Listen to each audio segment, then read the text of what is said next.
Hello, welcome back. It's that time of the week again. It's Thunder 04. I know I started a couple minutes earlier, just because I'm an ass. So, you know, I don't know. So we're here.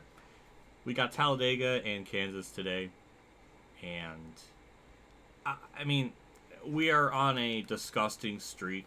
I was just looking this off camera before the stream began. We are on a 5-win win streak that started with Bristol. So that's 1, 2, 3, 4, 5. Kind of disgusting. I think it's going to end after today because for whatever reason I just choke at Talladega in such a glorious fashion. So I'm kind of expecting it. But this is one of those this is the only one out of the rest of these races throughout the season where I'm actually going to qualify. So you'd like to think it'll be good. We can have a shot to win, but I've choked out of every sugar plate race from different ways. Daytona, Dale Jarrett won. Talladega, we DNF'd, as you can tell. Brett Bodine won. Then at Daytona, we wrecked with a couple laps left to go. So, yeah, I've choked out a lot of these. It's kind of a throwback to my NASCAR 15 days, way back where I would just find a way to choke out sugar plate tracks. So, that's adorable. Point situation, we're fine. We don't really got to worry about that. I mean, our average race win streak is, 4.9 for 4.4. And Tony Stewart has a commendable 6.1, which is pretty damn insane. But we're just on a whole other scale of just godness. So, we got the top 10. Pretty much hasn't really changed. Kansas and Labonte are pretty close for 10th place. And then Jimmy is not too far back. So, yeah, same with Rudd.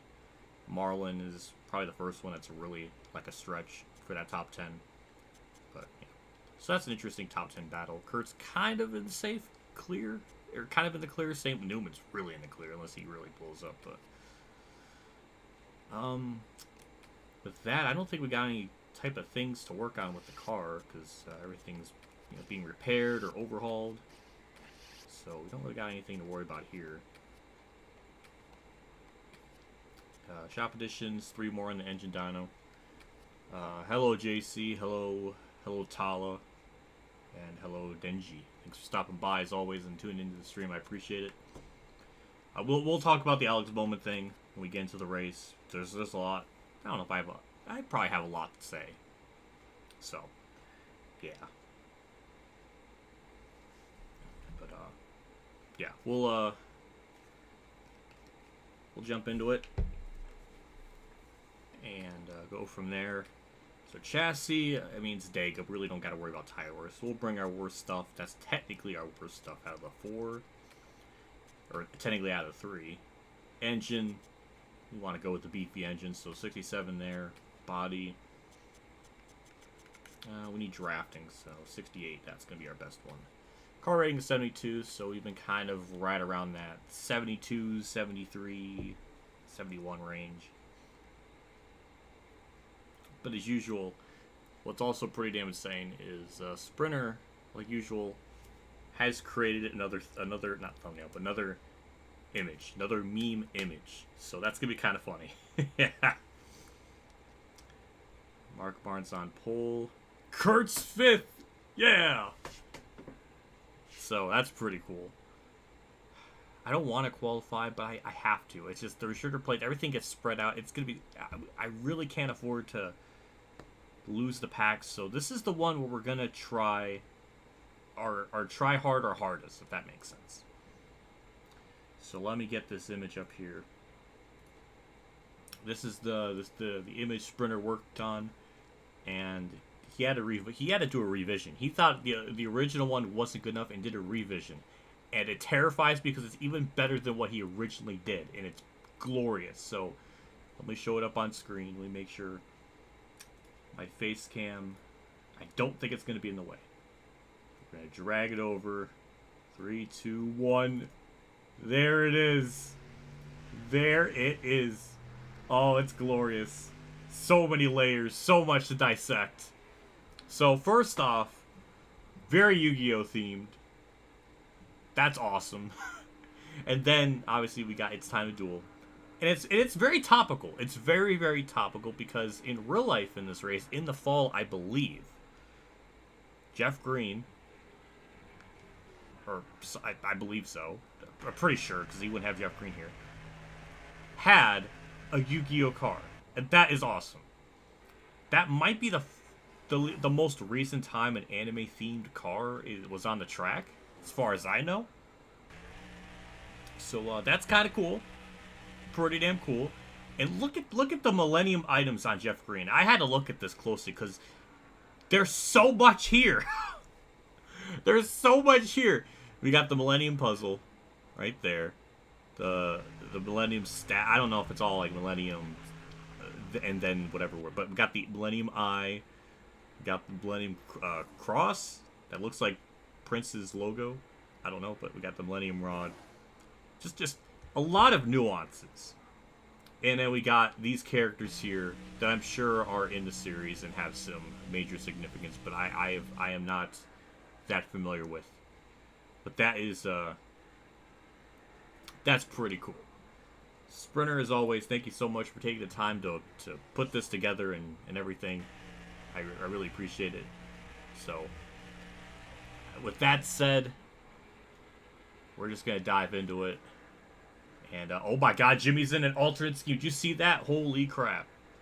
A Dark Singers from 5Ds. Okay, that would explain it, because I have not seen 5... I think I've seen... Obviously, I've seen the original. Maybe some of the second generation. But that's about as far as I've gotten. So I am very behind.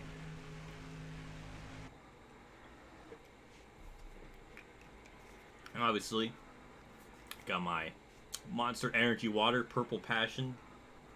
I found this at the dollar store and picked them up. I really wanted to get the Red Dog one, but they didn't have that, so we'll go with the Purple Passion. But that's what we're going to go with. So, yeah. Hey, Ultimate Dragon's here. That would, yeah. Yeah, she would know her Yu-Gi-Oh stuff, so that's pretty cool. Believe in the heart of the car. Yeah, I will. Make sure everything's all good with this. Maybe I'll adjust the fourth gear in the race, or maybe after qualifying. But here we go. That's the wrong Pride card, though, Jimmy. Yeah, the Pride has a completely different meaning nowadays. I don't know. But we'll talk about the Bowman stuff. That just happened not too long ago. There's a lot to say. I'll say it during the race when there's not a whole lot to talk about. We gotta have topics. We gotta have things to talk about because I can't just... Hold on. Not only is my mouse in the way, but my face cam is in the way. There we go. That's better. So, this is the last time in the season that we're gonna, actually qualify. And I'm so used to playing the new World of Outlaws game that I'm not used to this game's handling at all. It's so different. I'm really happy that those have performed as well as they had. I don't know what I want to do with it. I don't know if I want to do a career mode. I don't know if I want to or not. I've been thinking more about doing a championship mode, with just like 14 of the official tracks, and then just having just kind of having one video be just one, one video be one race, and just kind of go from there. So I don't know. Obviously, this first lap's not going to be good like normal, because obviously we're not up to speed yet. Maybe I'll do like a championship mode where I just do the licensed tracks. So those are 14 races, and I can maybe get through that not too badly. And the videos won't be too awfully long to make or put together if it's just one video or race. So that shouldn't be too bad.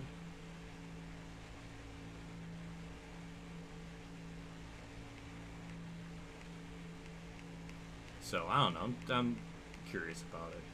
I'm just very happy they've done as well as they have in terms of views. I didn't expect. I expected the first one to get something, but the second one's like, it's almost surpassing it, which is almost terrifying. But off the last corner on the long straightaway, obviously a much better lap time than our first.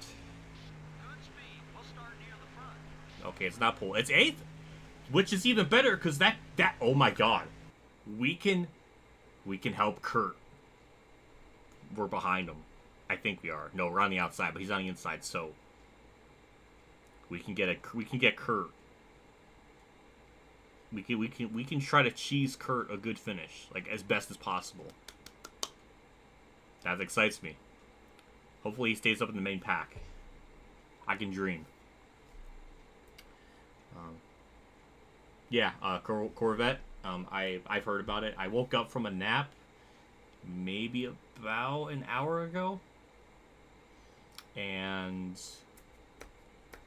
I heard about it. I got a lot to say during the race. We'll definitely discuss it. It just, I don't want to say it now because we got to have things to talk about in the race. I can't just say everything I want and then be just, I don't know. So that's my plan.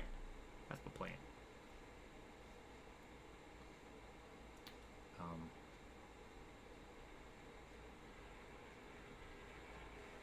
Yeah. So with that, we'll have Emmeryn take it away, and see if they, see if they make up stuff again or if it's gonna be accurate. Oh, I went the other way in the volume. My bad. Welcome to today's NASCAR Winston Cup Series event, the EA Sports 500, live on MRN from the Talladega Superspeedway in Alabama. We should be in for quite a show today, Barney. Let me sum it up for you all. 2.6 miles, 4 lanes, 190 miles an hour. Just doesn't get much better. Let's just hope these guys can stay out of the big one. The DeVilbiss car will start the race looking for It's not a DeVilbiss car. Doesn't get much better than that. This team is pumped up, and I look for them to have another excellent race. Ricky Rudd took Rookie of the Year honors way back in 1977. And he has enjoyed a great career since then, but we know he wants to get a Winston Cup championship before he retires. Terry Labonte has been struggling in his qualifying runs this year. That never happened for Ricky Rudd. Puts extra pressure on the driver and the team. You constantly have to be on your toes looking for that next position and watching out for wrecks. If you qualify poorly, it makes it that much harder to even have a good finish.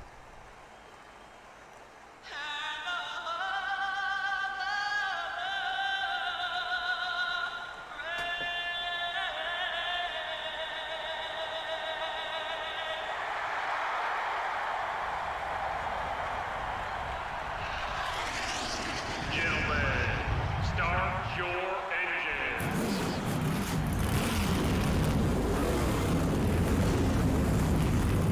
43 confident, keyword Winston Cup cars on the horizon. And we're gonna try to kick ass and take names. We're starting 8th, so we're up in the top half of the field. I see a couple of alternate schemes. We got we got Jimmy Johnson with his Pride car. I saw Ryan Newman with this 12 Alltel, like the black one. So, yeah, that's kind of cool. It's nice. Okay, let's see what stupid thing happens today. Jeff Green 7th. I didn't even notice that. There's Jimmy in the Pride car. Yeah. Oh, I see Jerry Nadeau in an alternate scheme. Hell yeah. That's some good stuff. Newman's got the rookie stripes on because it's a 2002 car, but you know what? We'll just ignore it. Dale Jr. started kind of in the back. Uh-oh. Ward, 16th. Where's Ultimate Benson Dragon's driver? I don't know. We'll look. We'll keep this here. Might need to take a nap though. He might be in the back. I'm not sure. Harvick 20th. Ooh. There he is. 21st on the inside. Oh, Elliott's in an alternate scheme too. Oh, hell yeah. All right. Well, Matt Kenseth's back here. What? Starting the race from row 13 will be the DeWalt Power Tools Ford and the America Online Chevrolet. Well, In row 14 we have the 43 car and the U.S. Army Pontiac. the turns have tabled. That feels like something I would say, JC. That's. Starting from row 15 will be the 02 car and the I don't know why I'm just waiting to go through the field. This doesn't really feel like me, but that's more like Kamikaze. 16th row are the M&M's Ford and I mean, Maple's got a nice Mountain Dew one. Of all races, I never thought this would be the one where there'd be a lot of different schemes. Usually it's just one alternate scheme, but today we're getting a bunch. in the 18th row are And Tara Labonte in the back as usual. Hey, that's good to hear. What are the odds of that? Pacific Dodge. That's perfect. David Green Pontiac. Well, hopefully Benson has a good day. The 20th row has Or at least the 99 Jeff car Berg, and the 39. 57 Ugh. car. Hopefully Benson, I don't know where his AI usually runs this game. Hopefully a top 20, I guess, I don't know. From row 21 will be the Autobahn Ford and the Tide Pontiac. Alright, and we got a not Tina Gordon in last. Field will be the 27 car. Tina Trim Spa. Alright, well, here we go. Get all situated here. 94 laps, starting 8th. Green flag's out. And we're going to be right there with Kurt. If we can get to the inside and just try to draft with them. So I know usually it takes a bit for this car to kind of get up into gear. But actually, that time wasn't all too bad. No, Marlon, no. Alright, car's got speed. Marlon's gonna block. Alright, so we got Mark leading. Kurt's up into third. That's some good stuff. So really, we just gotta stay with this big pack of cars until the first cycle of pit stops, and then I think for the rest of the race we should be fine. Top 20, I believe, but I have some stupid things are gonna happen. It's possible. It's definitely possible here. Well, Sprinter, I mean, I'll try to keep an eye on Kurt today. I don't know if you still want to do the super chat stuff anymore, or what exactly. But I will try to keep my eye on Kurt as much as I can in the race. That's gonna suck though. I'm gonna miss that. So chat. Oh God, Tony. So chat, you be on your best behavior. Wait, not best behavior. You be on your best giving mood to make up for the void that Sprinter is gonna leave in the money jar, the tip jar. I guess, I don't know. So we'll see. But I don't want to. I want to do it legally. I don't want to piss Dave 500 off. That's his ultimate like rant. Is the WO line. That makes sense. I understand that. I backed off way too much. Ugh.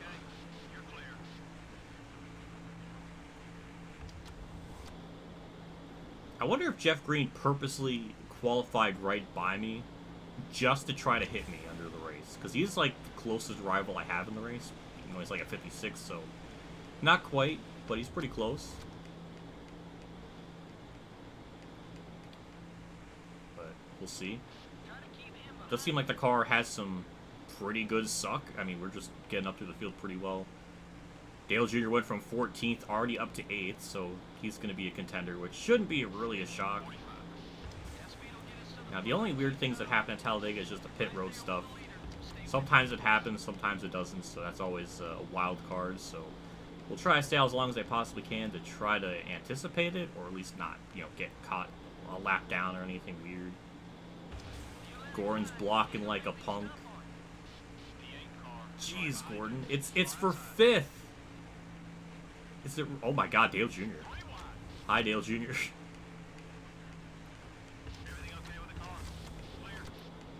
Yeah, that's why I wanted to qualify, just to have the track position, because you never know how things are going to play out here. If I'm going to lose the draft or any sort of weird stuff, so I want to I wanted to qualify.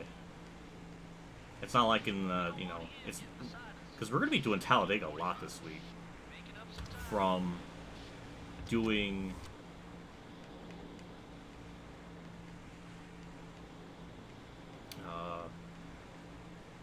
well, we're going to be doing, obviously we're doing Talladega today. And then we got the NASCAR Heat Ultimate Edition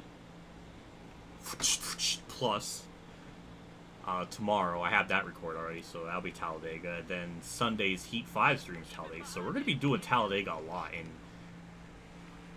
2.5 different games. I've lost the draft, so that is a little bit terrifying. So Joe Nemechek, you're going to have to help.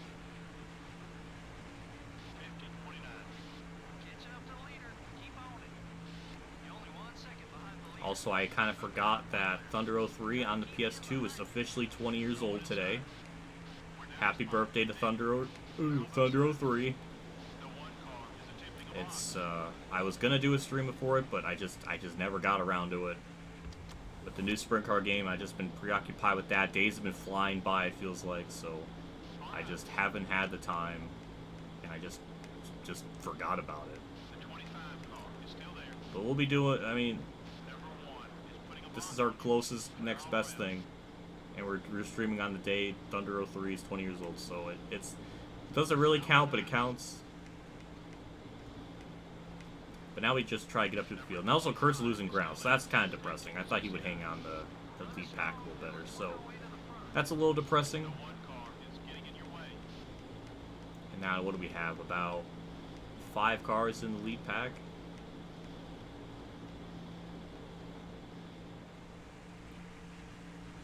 I want to draft with Jared if I can help him, just because it seems like he's really fast. But Jeff Green just refuses to. Oh, no, never mind. He's going to get around him. Alright, Kurt, it's up to you now. Try to hang on to a top 20 or 15, top 10, whatever you got to do.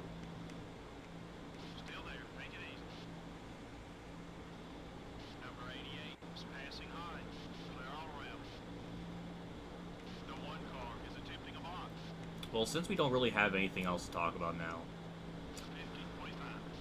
we're going to be drafting Jeff Green here for a while. I think it's time to talk about what chat's been on, been saying a lot in this race. I'm very aware Alex Bowman is out for Talladega because of a concussion. Kind of aggravating. It sucks. It sucks he's in this position. It sucks that we even have to worry about the cars being that unsafe to the point where his hit was so minuscule, and that is like the safety is so bad. This is the one instance. Well, I'm not really. I haven't been too hyped on Talladega in a long time, probably since 2016. But this may be the first race where I'm just not looking forward to it at all. I didn't really care too much about restrictor plates in the last couple of years, but now it's like I'm really dreading it. If the cars are that unsafe to where that hit is gonna injure someone, then that's awful. That is like unexcusably bad in so many ways. That the safety has gone to that point where that is a concern. That is pathetic. In terms of safety, this car is an F. I mean, it's almost you'd be better off not wearing a seatbelt at that point. That's how bad they are. It's like you might as well just take your chances and hold on to the wheel. It's just ridiculous. It's a shame. It's really just depressing that this has happened again. So I don't know what to say about it. It's just miserable, and I'm really dreading Talladega. I'm really not looking forward to it. I don't even care if the race is good. I just want everybody to get the hell out of there safely. But it's not going to happen. People are going to race like idiots. It's the playoff time, so everything's amplified, so everyone's just going to do stupid shit, and it's going to be another shit show, and someone may get hurt from it by doing a stupid block that doesn't need to be made. Like Larson at Talladega earlier this year, that basically wrecked Kurt. And then after the race, he's like, "Oh, that was the best racing I ever did at a play track," and they just wrecked someone. It's like, well, that's smart, Larson. So it's just frustrating. I'm not looking forward to it. I'm not looking forward to the fact that Mark Martin is literally sabotaging my own race. I can't do anything about it. I'm just stuck on the high side. This is the thing that bugs the shit out of me at sugar play tracks on this game. Why do they do this? I don't know.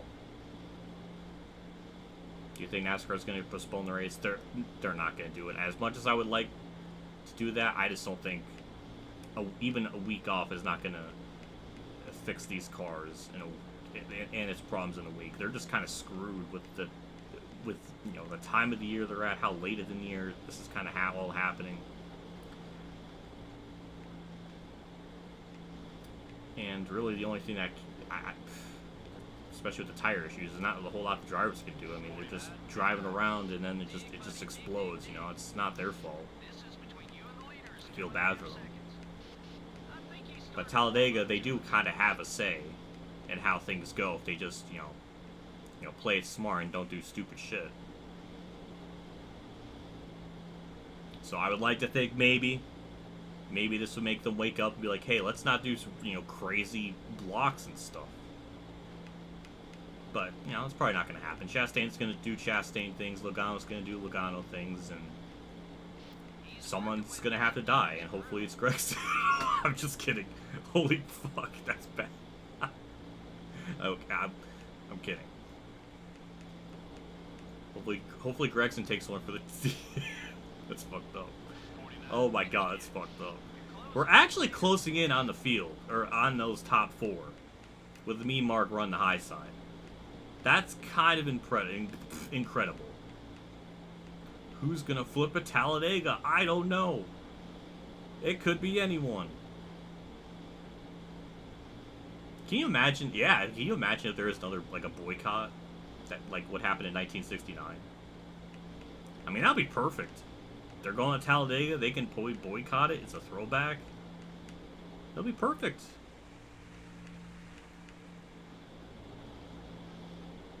What if I'm a Gregson's fan? That made me wheeze. Well, I'm glad you could take a joke in good stride. We're still. Oh my God, Kurt's still 8th. He's still hanging on. Hell yeah. Sprinter, you may or may not have to get your debit card out in advance, just in case Kurt gets a good finish. Or chat, or Day500, or someone. We can't let Sprinter's super chat trend end, depending on where Kurt Busch finishes.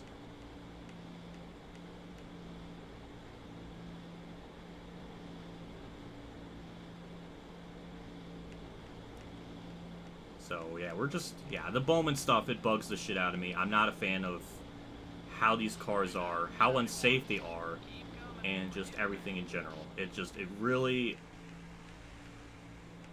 for the first time, maybe since 2019, where I just really didn't want to watch a race, where I just wasn't looking forward to it. And 2019 was different just because I knew they were running the 550 package, I knew it was going to be bad, and Lord and behold, it was bad. So it's been since then where I haven't felt this way, where it's just like I'm just not looking forward to a race. Mark Martin's finally going to the bottom. That's good. It's just, I don't know. Everything about it just kind of bugs me. How much signal I need to cross 8 lane? None? Okay. Good luck, EHV body else. JC, you just did a Denny Hamlin joke. You can't do that. NASCAR's gonna penalize you and make you do sensitivity training. But thank you, JC, for the 5. I appreciate that a lot. That was a tip, too. Ooh. He went out of his way. I still can't believe Hamlin had to go to do sensitivity training for that over a freaking joke. That's so stupid.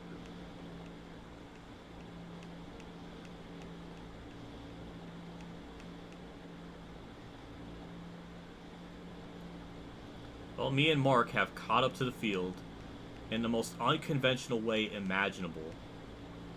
I can't believe we caught up by primarily running the high side. That doesn't make a whole lot of sense to me. But here we are. So now we'll have to try our next stage of the race. And, you know, make passes and do things.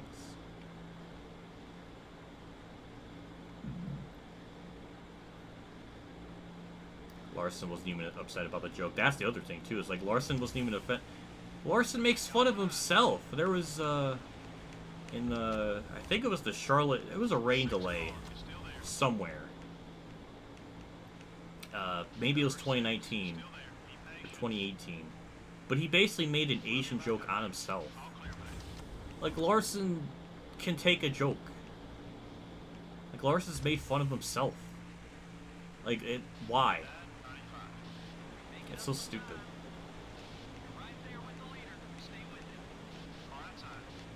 It's just amazing how soft the world can be sometimes on certain things.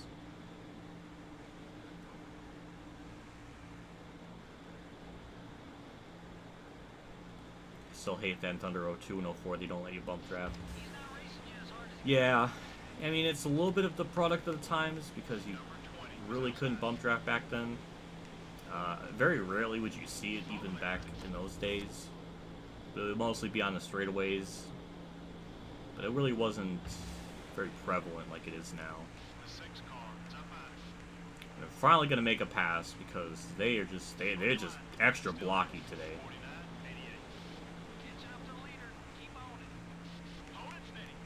There we go. And we're going to try to get the lead on Gordon here. I don't know how exactly I'm going to approach this. I might have to do the like fake high dive down low thing.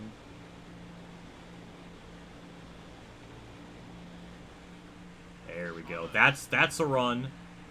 And clear. Took us 20 laps, but we got back to the lead. We're in the lead for the first time today. Halfway on fuel, so we'll pit around lap 37. So it will be a 2-stop race, which is pretty normal for this game in 50% events. And for now, we're just going to kind of run the high, you know, just kind of block. It's basically a pack of 7, I think. I feel like I'm going insane, but it feels like I feel like when you play a game so much, you get into that like weird rhythm where you feel like your hands are one with the controller.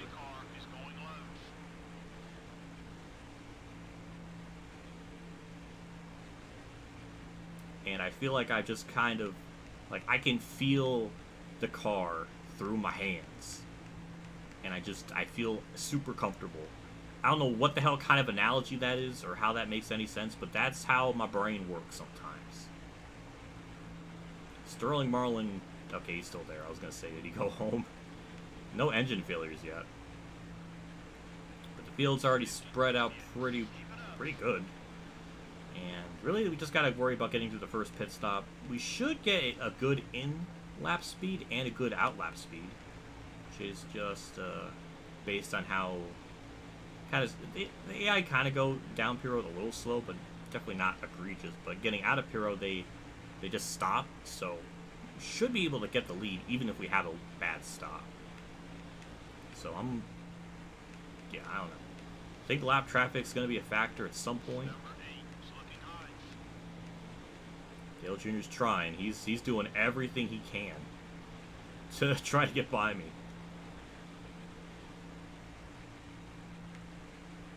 Which Dodge cars will job today?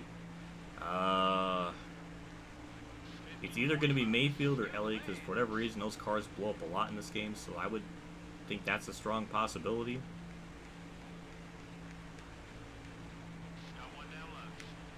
Oh, damn. Wow. I wasn't paying attention. It's okay. We're going to get it back right here. And back into the lead we go. And we're going to block down low, block up high off the corner. Perfect. Beautiful. I mean, we got a car to win, but I feel like I've said that every time we've gone to these restrictor plates. So, again, anything can change. What's crazy is that in the heat games, well, kind of makes sense because back then they really limited the speed on these cars with restrictor plates. Now they don't really have restrictor plates, so that's kind of different. But back, now, or at least in Heat 5, you carry a lot more speed. Your lap times are like 47 seconds, while here it's about 50. So they are definitely a little bit, a good bit slower.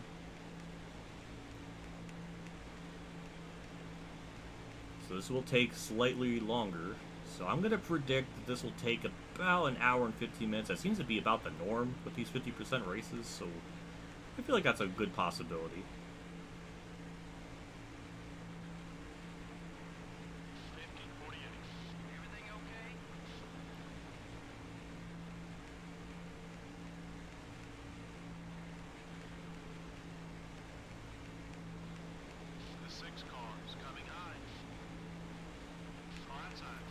Oh no, right side damage. No, my OCD. I thought I could get away with it from this race. Oh, I'm upset.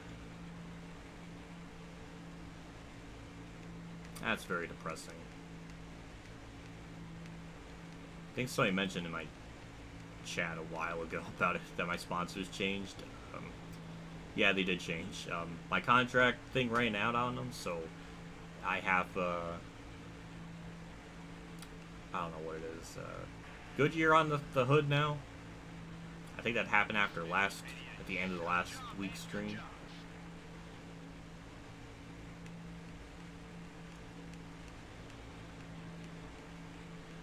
Wow, the field is thinned out again. Tony Stewart lost the pack.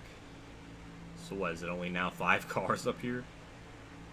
Where's Kurt? That's my biggest question. Last time I saw he was somewhere in the top 10. We can dream. Number 8 is looking low.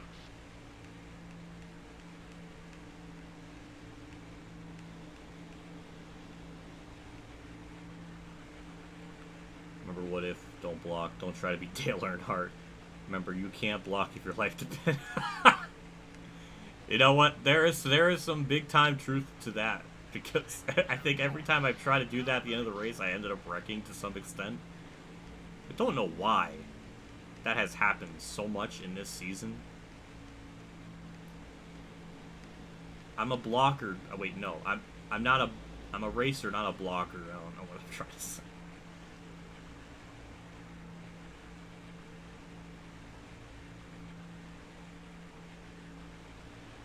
Well, Mark Martin's going to have a good day, so that's kind of nice.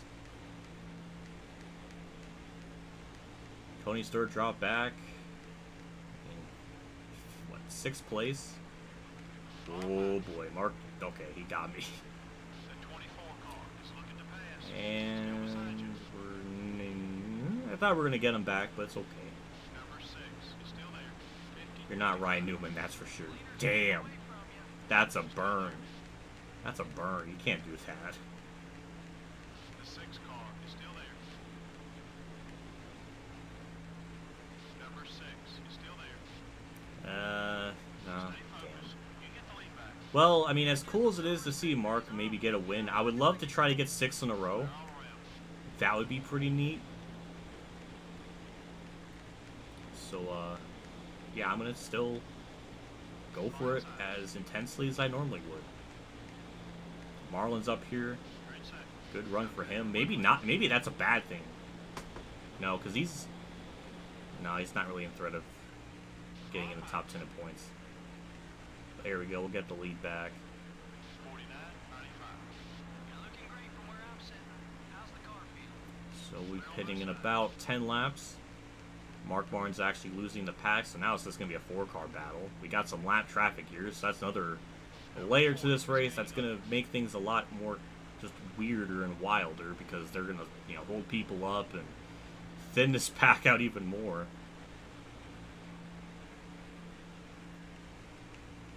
Lap traffic usually doesn't happen in this game.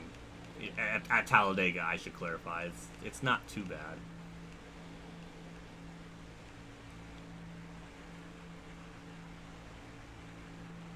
you think Alex will be out of the playoffs? Probably, if I had to guess.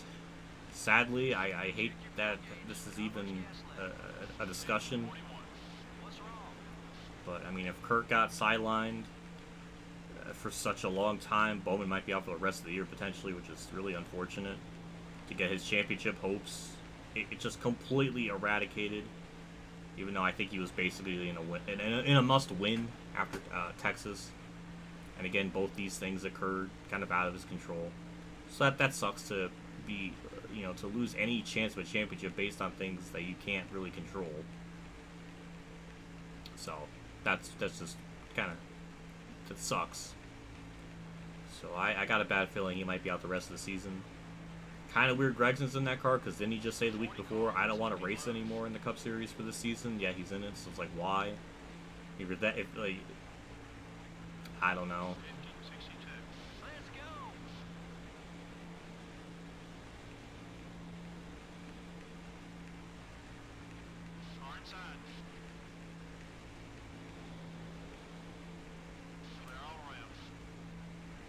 Well, Jeffrey did have a Cup ride back in like 2017, but it wasn't in a good car. I would like to see him in better stuff. Just put Allgaier in that car. Yeah, there you go. Allgaier's always been like a relief driver in the Cup Series, it feels like, anymore, so... I mean, it is possible, I suppose.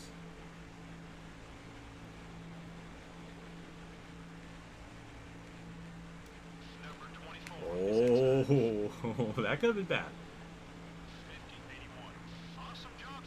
Oh, okay, he was going to be in a 62 and then change with this. Well, that makes it even more confusing, because didn't he just said like a week ago he doesn't want to run any more Cup races after Texas to focus on his Xfinity season, and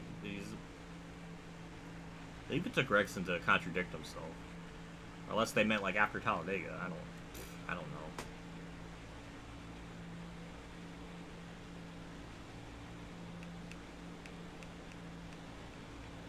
So, oh my, that's really depressing. Kyle Petty, Richard Petty, Motor Enterprises, what? Poor Kyle Petty and Christian Fittipaldi, 43rd and 42nd on the field. Oh, that's sad.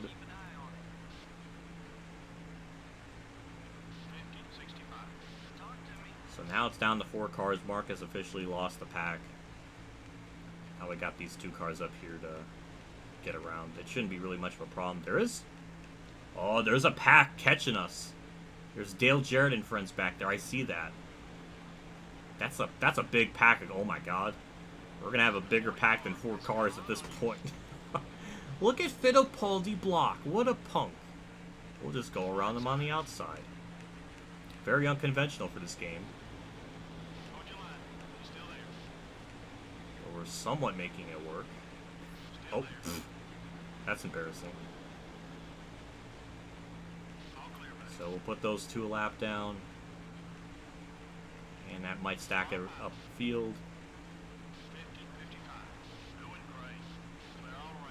Dale Jarrett's up to 5th, so that's where he's been at. He's passing Mark. So yeah, more interesting developments behind me. That second group of cars is catching us, and they probably will catch us because we're not organized. Everybody's racing super hard. We're going to be pitting in the next 4 laps, I think, so that's going to be another layer to this race that's going to kind of throw everything around, because I don't know if they're going to wreck or is it going to go green. Who knows? So it's just it's a flip of the draw. Flip of the draw. Flip of the card. Flip of the coin. What am I can't even get the right analogy right. Throws Marlin up on the high side. He'll lead another lap. Good for him. Dale Jarrett's officially here, under a second back.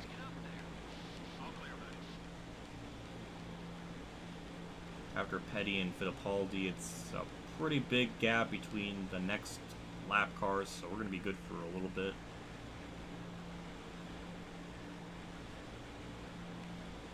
And we'll go down low, get the lead back. I mean, I'll try to stay out as long as I possibly can. That might hurt us, but I really don't want to get trapped a lap down or get stuck in a wonky situation. Oh, Dale Jr. with the undercut. That's a gamble. Who knows if it'll work. We're getting pretty low on fuel too, so I know we're not going to make it much further. 50-50. Keep running that line. That lap was fast. Dale Jarrett, I mean, that what was like 5th on back. They lost that.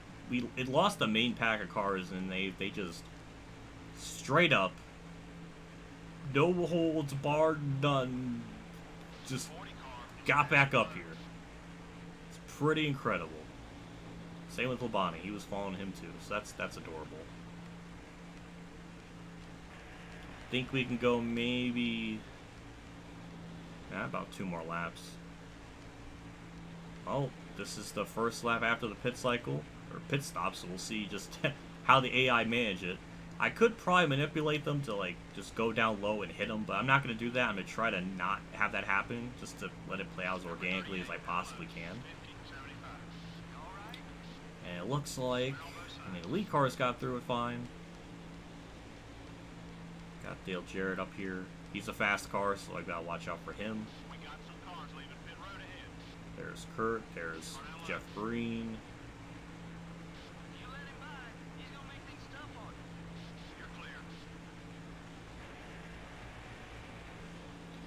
clear. And we'll pit this lap. I really don't want to run out of fuel.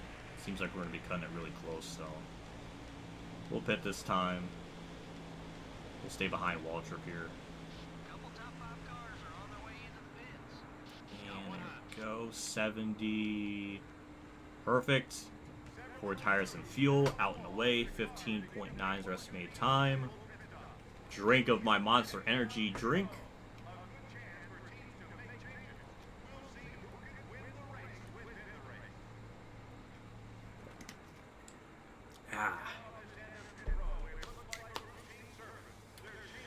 Well, as long as we have a decent stop, we can get a good outlap speed and go from there. So they don't really have to try. I mean, they could really take their time. And 15-4, damn. Pit crew are on it. And Dale Jarrett still beat me out of pit road even with that, so that is very depressing. As you'll see, we'll see him just stop, so that's how we can kind of get the advantage there. We're going to do it as honorably as we possibly can and try to stay on the inside line here. Lead cars are pitting.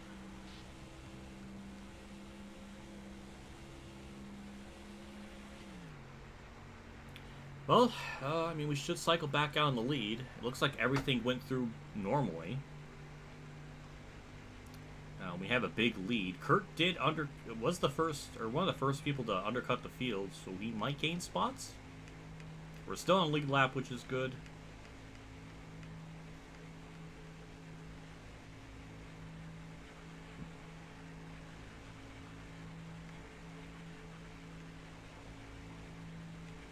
Wow, we really cycled well out ahead of Dale Jarrett. That's nuts. 59-92.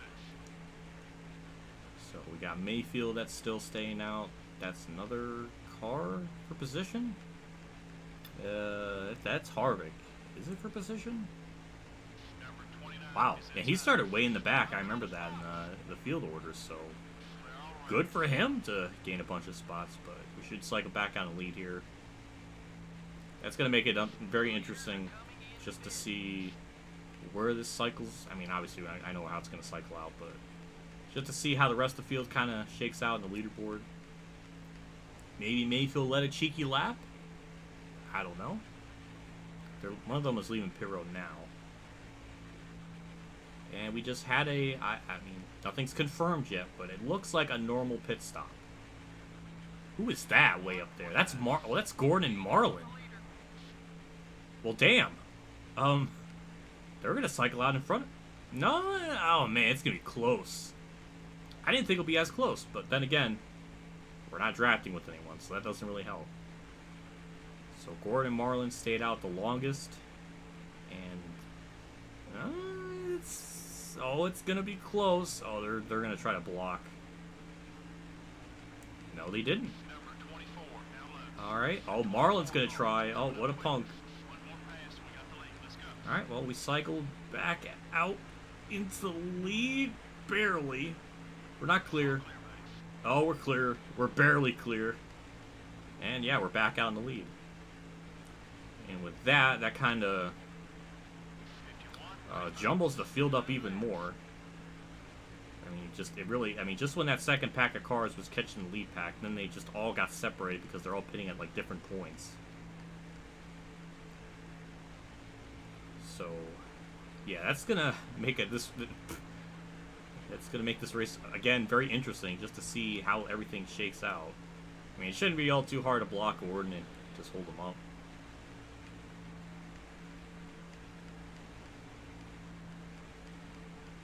I wish the cars were still centered on a Gen 7. I agree.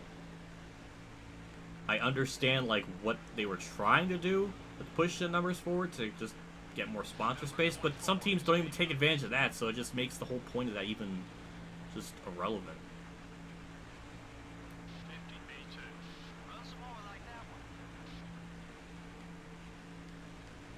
Marlin the clownfish. That's not what you did there. That's a Finding Nemo reference.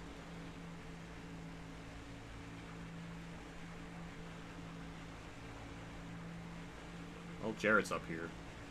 To no surprise, he's extremely fast.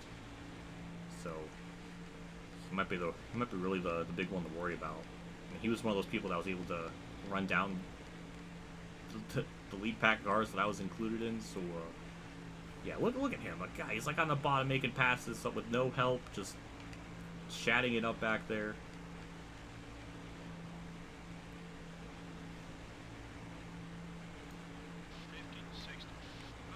Again, we don't really have any lap traffic for quite a while, so it'll probably happen in next. It'll probably happen close to the end of this fuel run, maybe. So around lap 62, 63. I don't know. It'll happen sooner. I gotta get my hands off the handles of the seat bar handles. No, what, I don't know what it is, but it's a thing. I gotta loosen up. I'm always so tense and tight when I'm racing.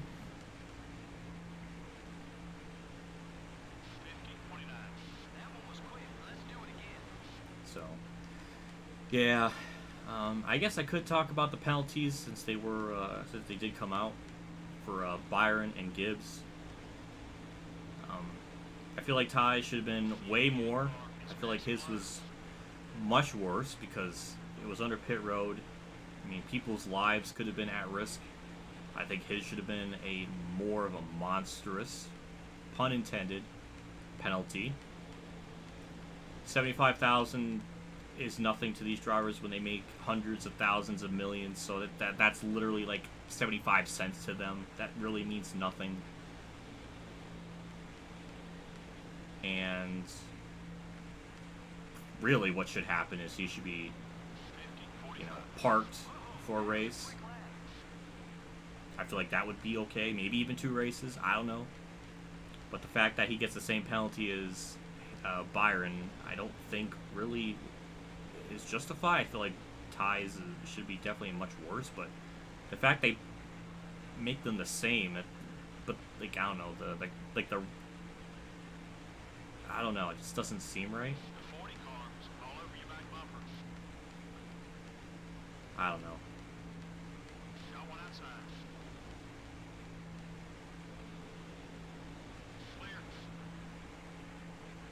I guess that's my 2 cents on all that. It's just kind of, I don't know. Sometimes I feel like I have a need to like make an update video on some stuff. Other times I don't. Like that's really about it. It would have been like a 2-minute video.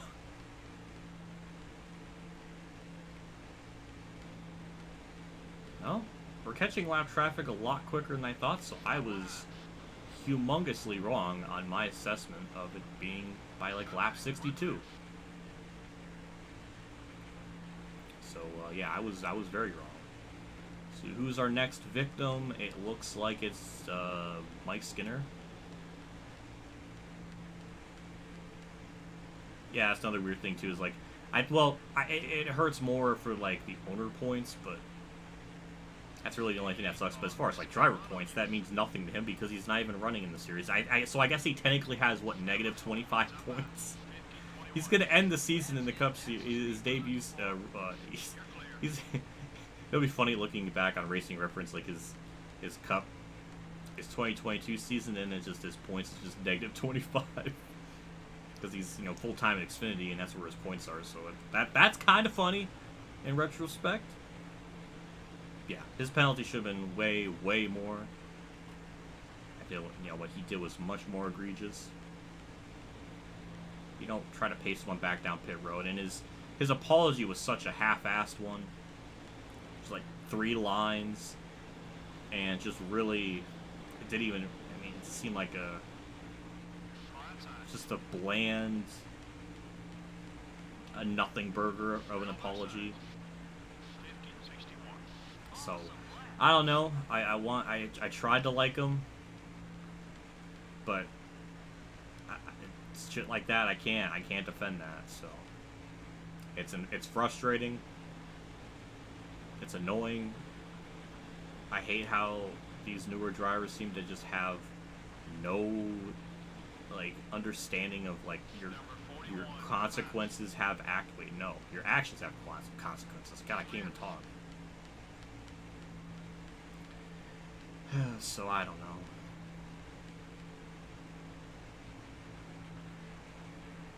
I wonder if people are going to start pitting early because they the pit window's open to try to do that undercut. Because sometimes they do, that. I haven't seen it yet. But we passed Casey Mears. There really wasn't any problem with that. Same with Mike Skinner. Hey, halfway mark. It only took us about 40 minutes, so it might be like an hour and 20-minute race, which is a little bit longer than normal. Usually it's like an hour, and I say a minute, hour and 20.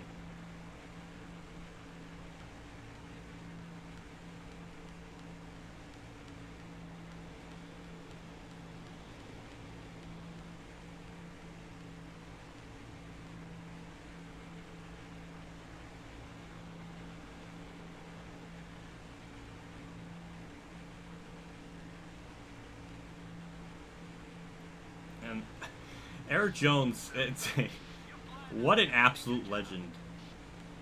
He replies to Ty Gibbs's tweet at like 3 in the morning. I don't know if he just woke up or he's just staying up all night. But he chose violence. And his simple tweet was so savage. It was glorious. Just him simply saying, "Don't hit me under yellow again." And then there's a clip of Ty Gibbs doing that. It's like, why? Ty Gibbs is this. Eric Jones is one of the most just chillest, nicest guys in the field. Why would Ty get salt? It's not just a one. It's just he has a pattern, a path of just being stupid on track.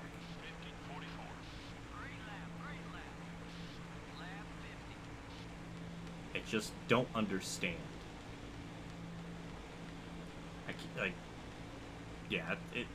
I don't understand how people can say Ty Gibbs. That stuff on pit road, that's just him. He needs to learn to mature. It's just I don't know. I feel like that's more of just I don't know. I think Larry McReynolds when he was basically ranting about it. Oh, that was close. That was a very shady block, but we got it. But I think McReynolds. What he was saying, I mean, hit the nail. Pretty much every point, 100,000% agree with him. So, I'm glad he spoke out. He was pretty pissed about it. Don't blame him. He might have been, around at the time. Definitely around at the time. He was, might have been the crew chief for Brett Bodine. When the Atlanta incident on pit road happened, where 2 people got pinned, so he knows firsthand of how dangerous pit road can be, and mean, it makes sense. You know, I don't blame him. You know, he, you know, had a, you know, experienced something like that. Not that it like happened to his driver, but you know, it's just, you know, he was there when that happened. So I get it. I get him being pretty pissed off about, you know, doing something that's stupid on pit road. You don't retaliate someone on pit road. It's just so stupid. Yeah, I just don't understand. Like, that's not like an age thing. That's just being a dumb human being thing. Where that's like, why would you think that would be a good idea? You know, those are people's lives that, you know, just needlessly endangered, all because it'll be one thing. Like, I don't know. Like, pit road has always been a narrow, tight situation, and people doing stuff like that. Like, I don't even like Ty Dillon, but like that was, it looked like a normal, you know, he got out of pit road, didn't see Ty was there and hit him. It wasn't anything malicious. It wasn't anything stupid, like out of line. It's just, you know, sometimes shit like that happens, and then just. It was just stupid. It's just so needlessly immature. I can... Oh, God, it bugs the shit out of me. That's definitely much worse. And I'm glad... This is one of the cases where I'm really glad Twitter was on the ball, calling that out. Because it seemed like NBC just completely ignored it. Just didn't see it. NASCAR and Twitter didn't seem like they acknowledged it. Like, it really was because the people on Twitter were pointing it out. So there is that, like, 0.01% where the fans on Twitter got a point and could do something about it. Because they probably wouldn't have done anything if, you know, Twitter didn't exist. So, I don't know.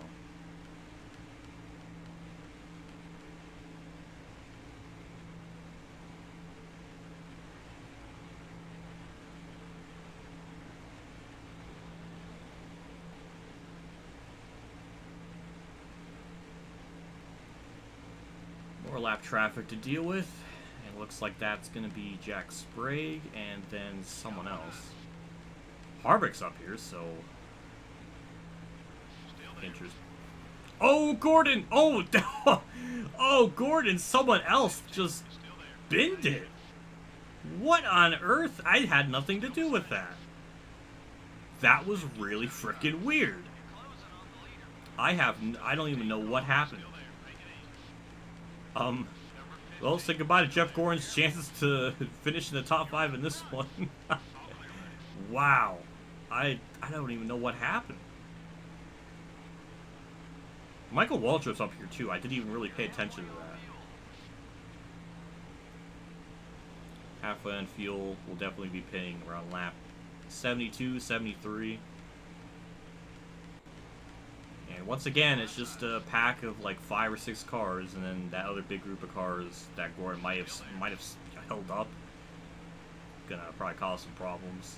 Dale Jr. is trying to make a pass on the high side, but you know, if NASCAR Heat told us anything, he's gonna get held up on the high side, not be able to do anything. I mean, he shouldn't be able to do anything with the car, a lap down car in the way. So we'll see. Oh, he's trying to go through the middle. Oh, he's trying. How am I having this hard of a time trying to get around Jack Sprague? This is just sad. Dale Jr., he still found a way around. Wow, that's... Alright, Dale, Jared, push me, please. This should not be this hard to get around Jack Sprague. I thought it wouldn't be even much of a problem, but apparently so. And I'm going to lose not only the lead, but second place. Almost third. Or almost fourth. Wait, yeah, almost third. What am I saying? How do you edit your videos? I just use Sony Vegas Pro 12.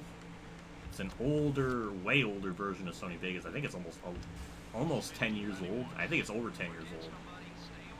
So, yeah, that's pretty much, you know, what I've been using. I believe I use the free version, though I do have the, oh, Jared, hi.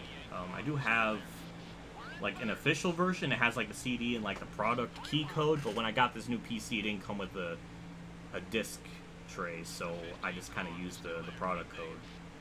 So I guess it's like somewhat bootlegged, but I use like but I already have like an official one, so I don't know how to rationalize it.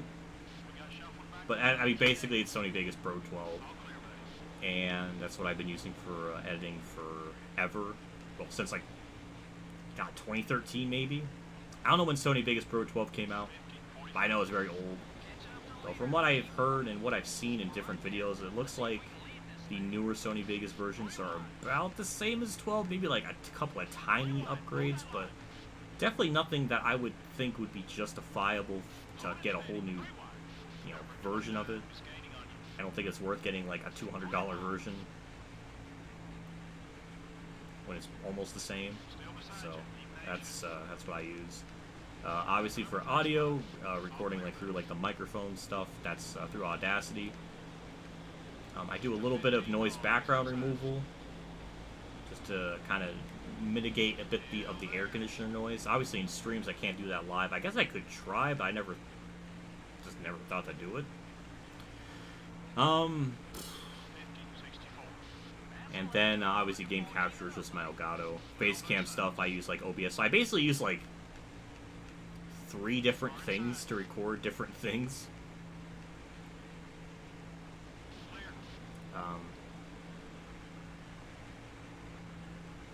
I use OBS for my Facecam audio,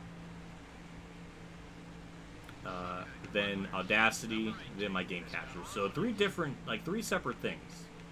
Though I would love to get like an actual proper camera one day, kind of like what I had back in like 2017 and 18, I think. I do miss those. I really want, because like this webcam's not amazing when it comes to quality, and it's one of the most frustrating webcams I think I've ever had to use. Every time I boot it up, it always changes just the I don't know if it's the white balance. That's why in so many different videos, the color of my face is so different. Sometimes it's really white, sometimes it's too red. It's so inconsistent. You can set it to whatever you want, but it always resets itself, and it's so aggravating. And you know, there was a time I was like, okay, this number of like 3,220, that's what I'm going to use, and that seems to be the best like look. I do that the next time I boot it up, and it doesn't look the same. So every time it's different. It's insane. That's why it's always so different.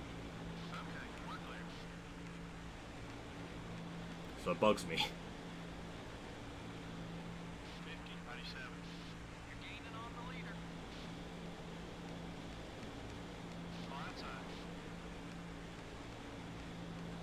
This is it's basically the same webcam WinVal uses, because that's what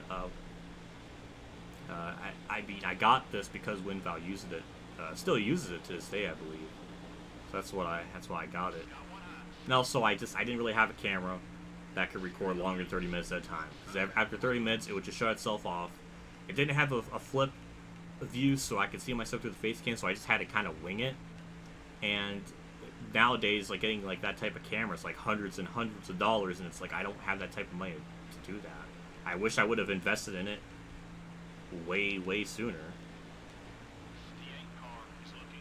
because now it's like, you know, I would love to do that, or you know, have a camera that can do, you know, add it in a green screen and really elevate the videos. I just really regret that I didn't do that sooner. Really the biggest thing, especially this year, just been waiting to get my tax return money.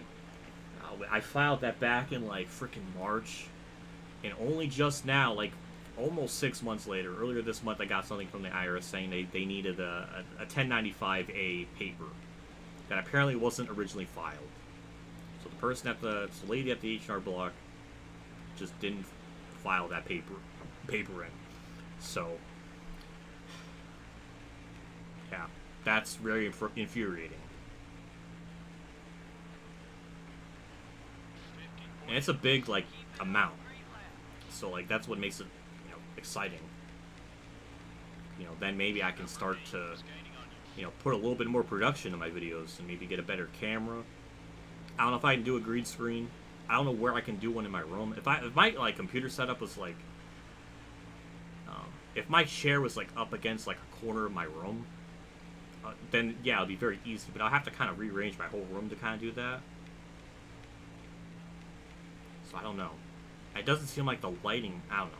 Then again, I never tried it, so maybe it wouldn't be all that bad. But I'm just worried. But I definitely at least want to try. I definitely would love to get just a camera strictly just for recording, you know, my face cam stuff. Just little things like that to just kind of help elevate the production of the videos. Because now I feel like I got the rendering settings right. They should look a little bit better, but I'm not positive. That's always one thing I kind of hate. When I was doing like the best of videos for like NASCAR 07 and NASCAR 8, just whenever I convert it, it just really messes up the bitrate or the quality, and it just makes it look awful. I think it looks awful. I'm just very particular, so I don't know. It bugs me that it just doesn't look as good. So I don't know. I would love to do that one day, because there's still one comment that bugs me, and I deleted it because I was just not in a good mood and I didn't want to hear it. But it lingered. It fucking lingered on for months now. I might have been in a NASCAR 8 video really early on in the series, but somebody said it might have been in the video I was talking about my channel's dead, and it was part joking, part true. And then there was a comment basically giving me like really good constructive criticism and like really good stuff, and he was just saying just I don't know, it was good feedback, but at the time I just wasn't. I guess I just wasn't having it, but it's bugged me forever, because he was saying things that, like, you know, I haven't upped my production, I haven't improved anything in years. And he was saying that my videos haven't gotten good, better, or worse. They just stayed the same, and it was some truth bombs, and I just didn't seem like I was ready for it at the time. But I think about it a lot, and I'm just like, yeah, he's fucking right. You know, since like 2018 maybe. When did I ever up the production? Or when did I, you know, get a better? I haven't. I should have, but I just didn't. And you know, that's my fault. But it lingered on forever. Uh-oh, someone blew up. Who is it? Oh, it's Craven. Rip to Craven. So some people have pitted. Me and Dale Jr. are just playing patty cake up here, just pushing. He's just pushing me. So we'll be pitting in about another 4 or 5 laps. Hey, we led the most laps. You think JC has a solution to my problem? I'm all ears.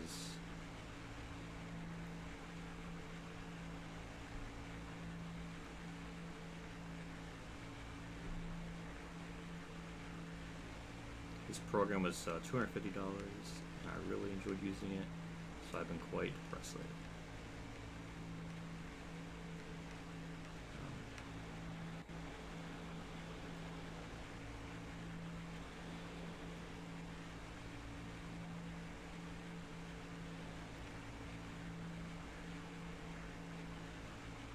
Oh, JC, that's a janky-ass way of doing it.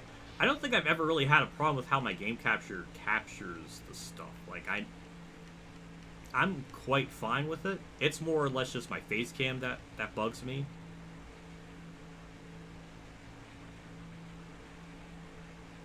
Because I know that doesn't look as good. That's really, like, my only problem. Though it wouldn't probably hurt to get a newer Elgato, just a more recent one. Because, I mean, this one is teetering on 6 years old. I think it actually is 6 years old in a couple weeks. I think, no, it already is 6 years old, because I got it earlier in September of 2016 when the Xbox One was coming out. Or, you know, when I got my Xbox One. I think I got them pretty close around the same time. So, yeah, it is over 6 years old. I'm amazed it's lasted as long as it has. It's honestly insane, but I love it. I mean, it's one of the only. I mean, the newer ones don't record the PS2 stuff. Like, you need that special cord, that cable, and this Elgato has that. S-video thing, so it works. I don't think the newer ones you can do that. So that's kind of one of the problems.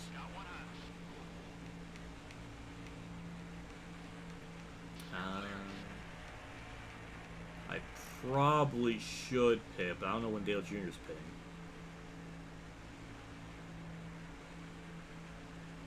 Next lap I'll pit. I should have pitted that lap, but I didn't think about it enough. 50-64. Keep running that line. That lap was fast. Nah, maybe I should stay out just in case the yellow occurs, because I really don't want to get stuck. The original LGL Game Capture HD was discontinued about 3 years ago. Ah, oh, damn, that sucks. I guess it's not surprising because there is like a newer version out already. That sucks. I can't. That makes mine even more precious then. I would love to get a new one just to record like specifically for like the newer consoles like the 360, not 360, but like for the you know, Xbox One. Whenever I get an Xbox Series S or anything, and just leave my old Elgato just for like PS2 stuff. That would be my goal, but again, money is a massive issue, so I have to pick and choose what things I want to get. I think, I mean, I had a doctor's appointment today, which I had a hard time sleeping because I thought I would have to pay it like when I was there. I forgot. So my mom was telling me after we got out of there that they bill you, so that will come in about a week maybe, or about a month maybe, so that's good because I was really worried because I don't know how much it is. My insurance covers some of it, but still a lot, like $100, which is like, why? It used to be like 20. Makes me upset. We're pitting, obviously, 4 tires and fuel, last pit stop of the race. Ugh. Ow.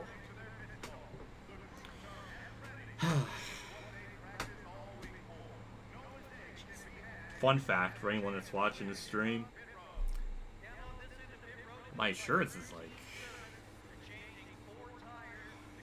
$198 a fucking month.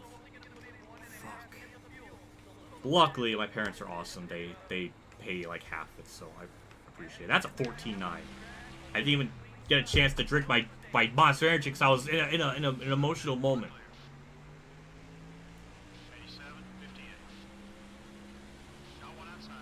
Kurt's staying out for a long time, so that kind of worries me.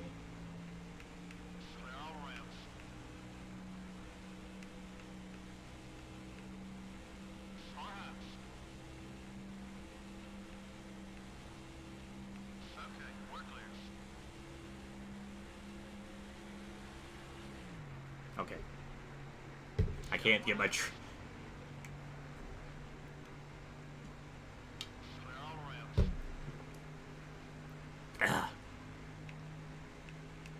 Alright, I got my drinking. We're good.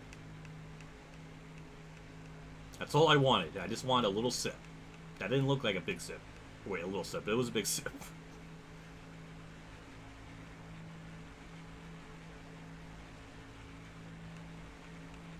Black Flags Matter. Suggest NASCAR go on strike. It's not a bad idea.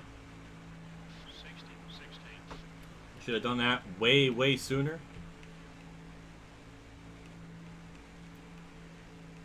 We need to get like a NASCAR union or something going on.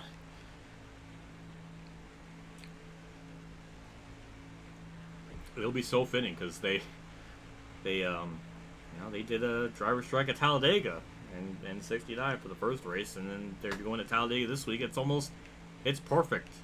History repeats itself in the worst way imaginable.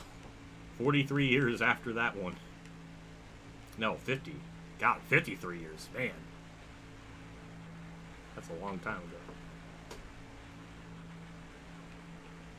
So we'll see what this cycles us out. It might be first. I don't even think... No pit road... No AI shenanigans with the pit road stuff. Did Dale Jarrett and Sterling Marlin get 4 seconds out in front of me? Is that really what I'm seeing? No. That can't be true. Jeff Gordon... Alright, we got by him. Oh boy. I don't know if we're gonna cycle. I mean, we're gonna be pretty close.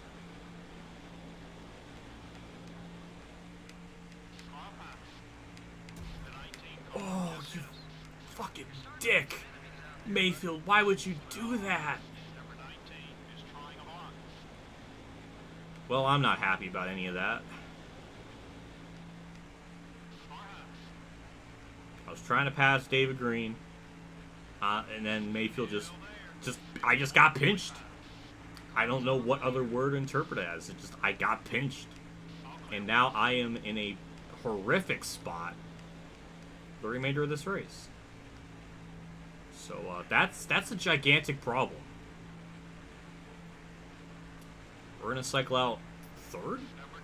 Third. So there's only two. What is this race now?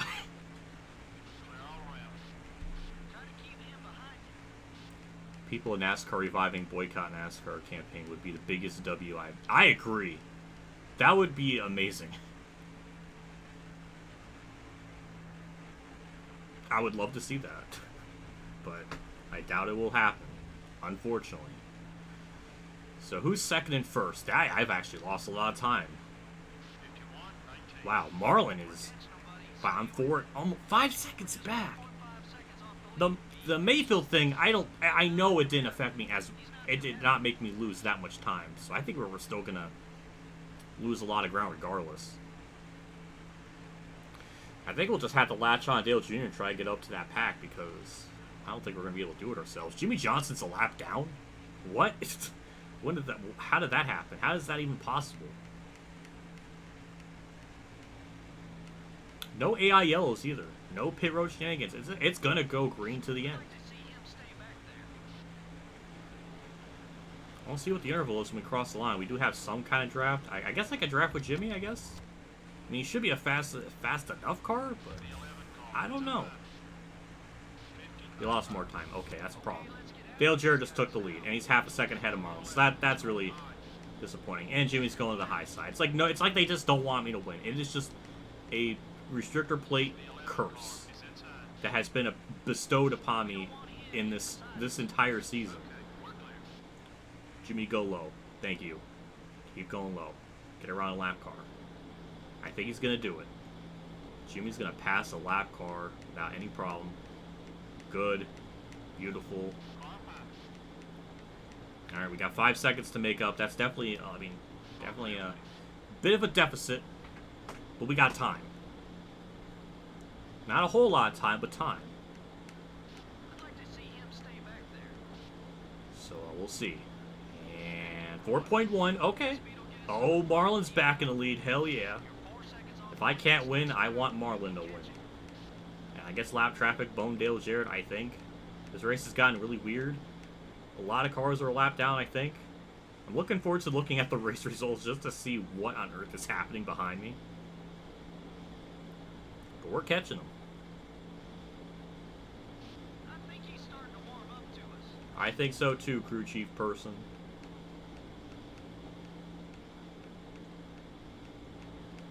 See what the interval is when we cross the line. They are going to be hitting some pretty globby lap traffic, so it is possible that we can do something with this.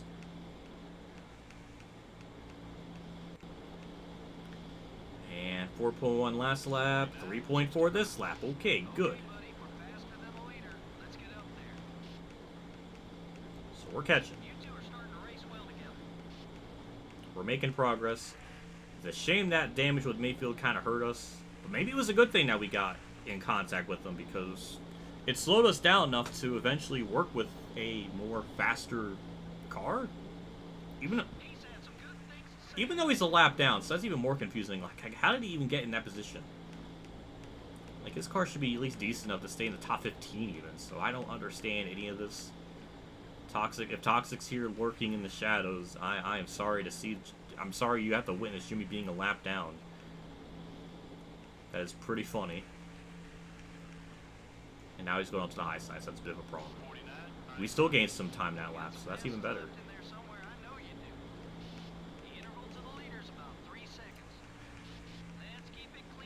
Alrighty. So 15 to go. No more yellows unless we just get like a random AI spin, which seems to happen a lot more than it should this season.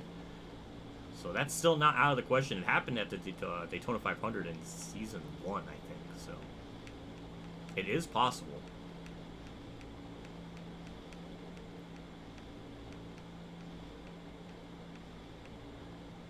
So I wonder how many cars are on lead lap at this point. I don't know. You two have been working well together lately. And it is 2.3, so we're still closing in. Ryan Newman and Tony Stewart are close enough, so that pack behind me that's just entering turn 1 is starting. I mean, you would think they will start to close in or do something. Maybe they will. I don't know. I don't think it's enough time, though. It's just... Then again, I'm able to do something with just me and Jimmy working together, so maybe it is possible.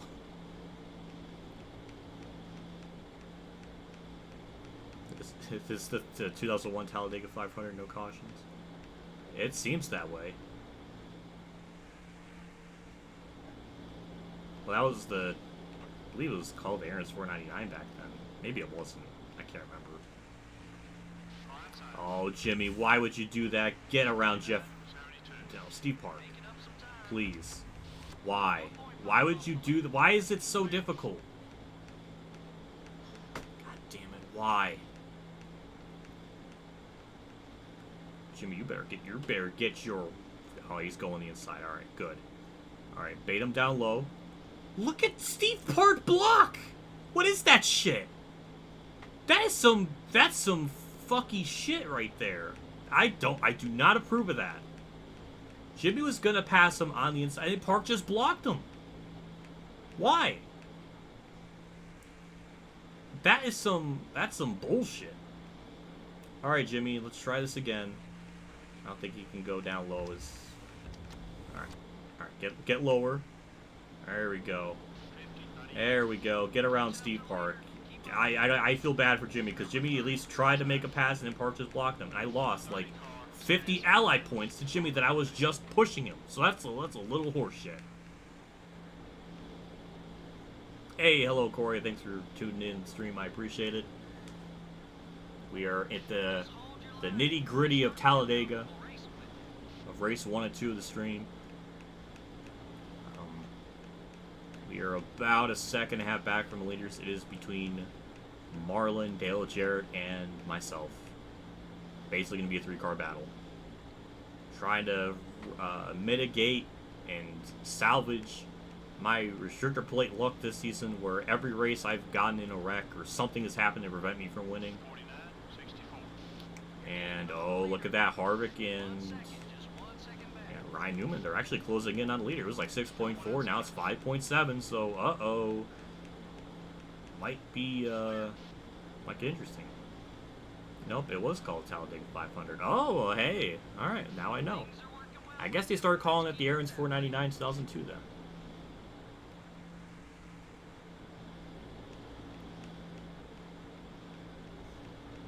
Alright, we're up here with the main pack.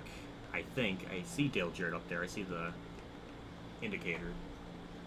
Please don't sneeze. Alright. Alright, we're good. Oh, was very close to sneezing. Alright, Marlon is about a tenth of a second up there. So yeah, we caught him. Lap traffic saved the day yet again.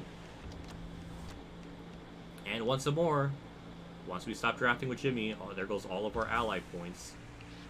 And he still tried blocking me after all I did for him to get up there and to try to make spots. So that's some bullshit. But we're here with 9 laps to go in the race. All we gotta do now is just try to get around everyone. We got lap cars here to deal with. It's kind of a mess, but this is really the last big group of cars to worry about. And to the inside of Jared for a second. Perfect. And here we go with the run for the lead. And clear. Yeah, back into the lead we go. I mean, we only got 2 cars to really race, so This shouldn't be hard, right? I'm sure the game will find a way to make it difficult. And I lost the lead, and I held up Marlin somehow. You're clear.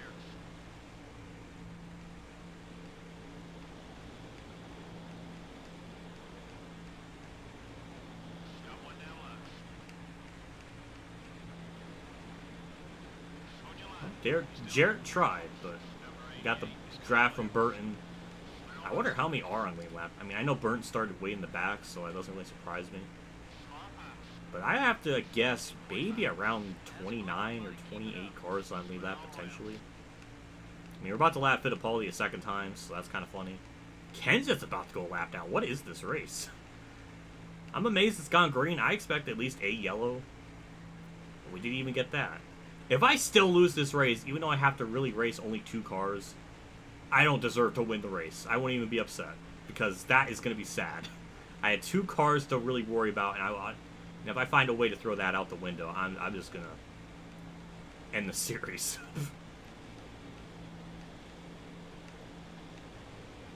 Get by Fittipaldi here, no problem. He's going a second lap down. Poor Matt Kenseth having a potentially bad day. Probably a very bad day, if I had to guess. And Ryan Newman and Harvick 6 seconds back. It was like 5.7 or 5.4, so I kind of gained back on them. But now that, I mean, the field's thinning out so much now, Marlin and Jarrett are going to be really the only 3 cars in a pack, and they're going to start probably, you know, 4th on back is going to start catching us again. So will it be enough time is the other question.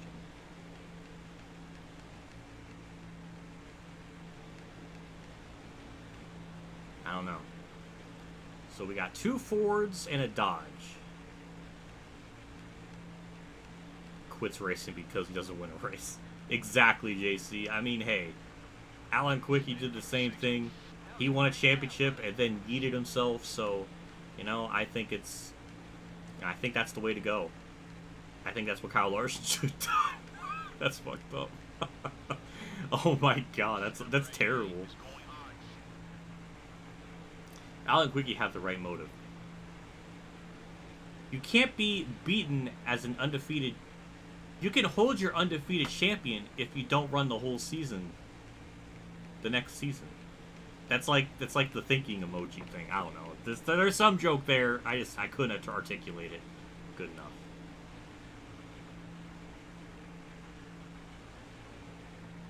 Hey, hello, Golf Kid. You can win. I agree. I'm gonna try. I mean, I only gotta race 2 different cars. And Marlin's not even really... Tony and Newman. Future teammates in 2009. They're working together. They're gaining on us. I don't know if it's enough time. You're gonna get canceled soon. I've said horrible... Even though you're right. The amount of stuff I've said over the years...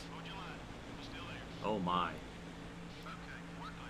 I mean, I think I've made every horrific racing. I made Russell Phillip jokes.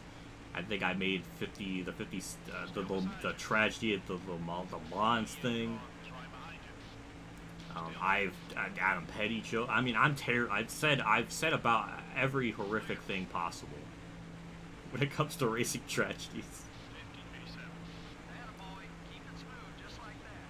But we're 3 laps to go. And we're still hanging on the lead. I'm sure I'll find a way to throw it away. Don't you worry about that, ladies and gentlemen. People start tuning off as soon as I start talking about horrific stuff. So I'm sorry.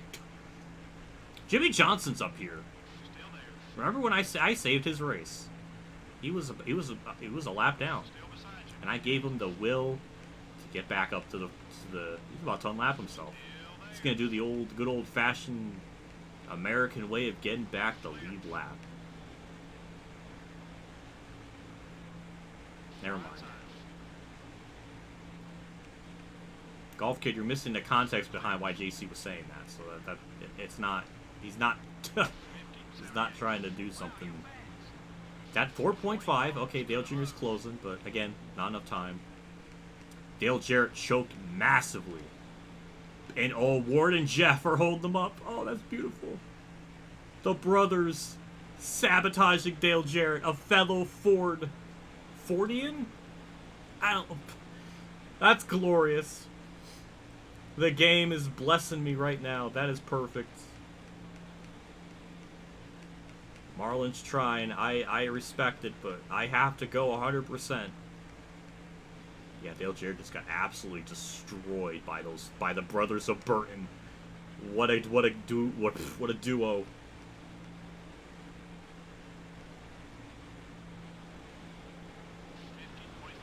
Oh, don't you dare. There we go. And then we got Mears and someone else. Might be Jeff Green. Oh, Jarrett's coming back. All right, hold on. It might get spicy here. But we got lap traffic in between me and him, so it's still possible we could throw this out. But I mean, it's looking good for us. All we got to worry about is Marlin and Jarrett. They're pretty far back. This race has turned out to be pretty weird. Not gonna lie. This is the most WhatiFRacing Talladega event ever. For it to just go caution-free and have to worry about lap cars, and it's weird in its own way, which is very fitting for this channel. White flag here. One more time around the super speedway of Talladega, Alabama. Half a second lead. What is this? The 2002 Busch Series race here? It feels like that with how little cars we're racing against, but here we are. Me and Mears kind of has a nice alliteration there. I get by him no problem. Jeff Green's not mad enough to hit me, but he will be mad enough to block me. Wow. Well, yeah, Marlin and Jarrett just got absolutely cucked by lap traffic. Lap traffic saves me a lot. It even plays a factor in this game. It's not just Heat 5. Well, off turn 4, we're going to redeem ourselves. We're going to go 1 for 4 at restrictor plates, but I will take it. That's 6 wins in a row! To the game's restrictor plates. Yeah. There's our top 6, top 7. And that's our... Boy, do we see a lot of different leaders in this one. Yeah, I'll tell you what. It seemed like every time I looked up, there was a different leader out there. It was a busy race for those guys battling for the top spot. The DeVilbiss car comes away with a win. All the hard work this week has just paid off for that team. That was an awesome win. The 63 car sure did run well with the 6 car. Normally these guys are so competitive that a driver has to work his tail off for every spot. But when you have some friends out there, you can occasionally catch a break. That can help a bunch because every position and every 1/10 of a second counts.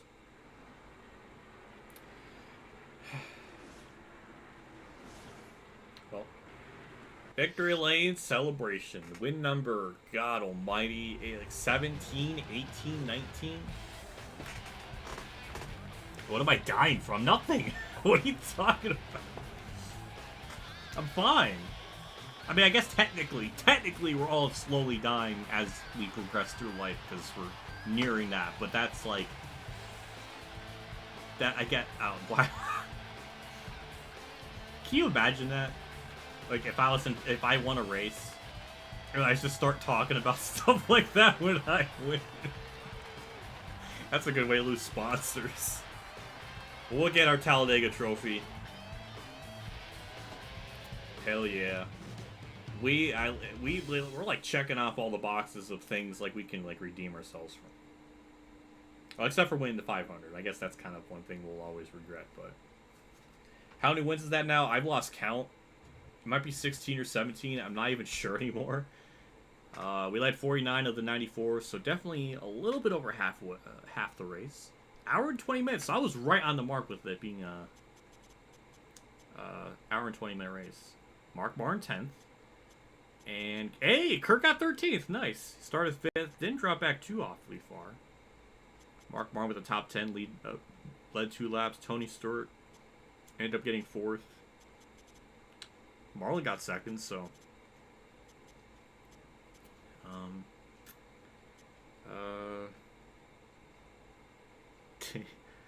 Terry Labonte 17th after starting 36. Rusty Wallace 18th after starting 33rd. Johnson. Wow, there was only 18 on the lead lap. Holy crap. I didn't think we lapped that many cars. And Johnny Benson. Oh no, wait. Hold on. I went over it.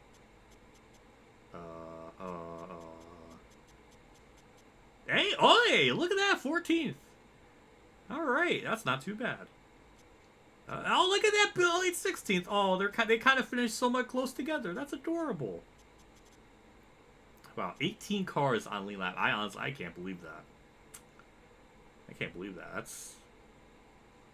We lapped a lot of cars. We lapped a lot of cars. So, yeah, that's nuts. Let's see, Talladega.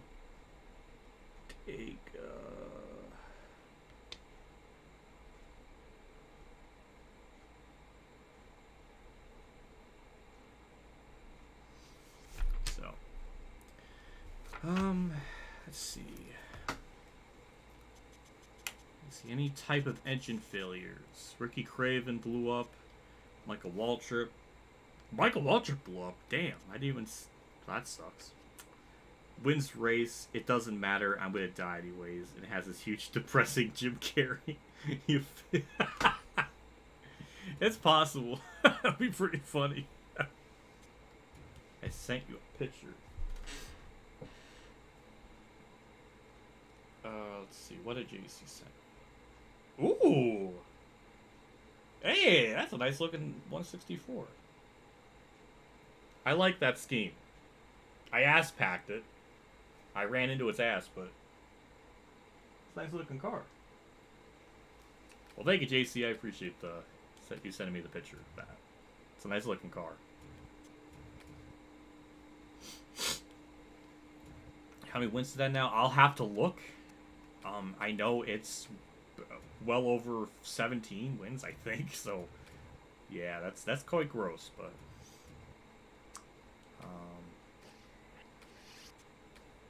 19 wins. Oh my god. 26 top 10s out of 29 races.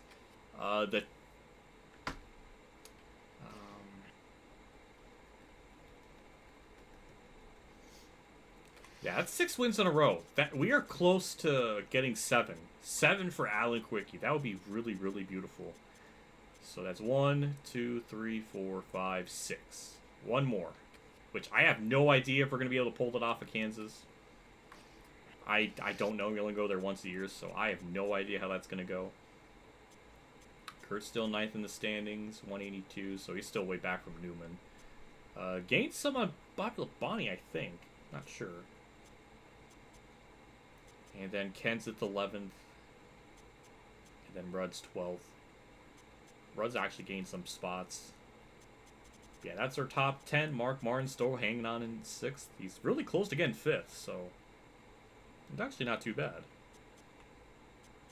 Yeah, Tony Stewart, he's putting up a fight. I mean, he's getting good finishes, but we're just, destroying the field, so. Definitely got some things to repair after this one. That's our weakest one with the tire grips, so we'll fix that. Overhaul that one. 72 with the tire wear thing. Engines. What's our weakest? Everything is 66. This one's technically our weakest. We'll get that one. And bodies. 1 that came in already. So this one's our weakest. Barely. Durability's a little better, but the overall condition's slightly worse. So we'll fix that. Try to get 25 wins. Is that possible with how many races we have left in the season?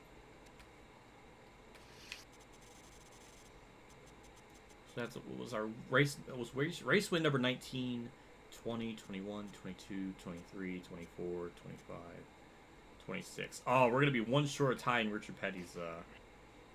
That would be. That's if it actually happens, which who knows, but I think this Kansas one's going to go by pretty quick. I mean, it's only a 400-mile race, so it shouldn't take too awfully long.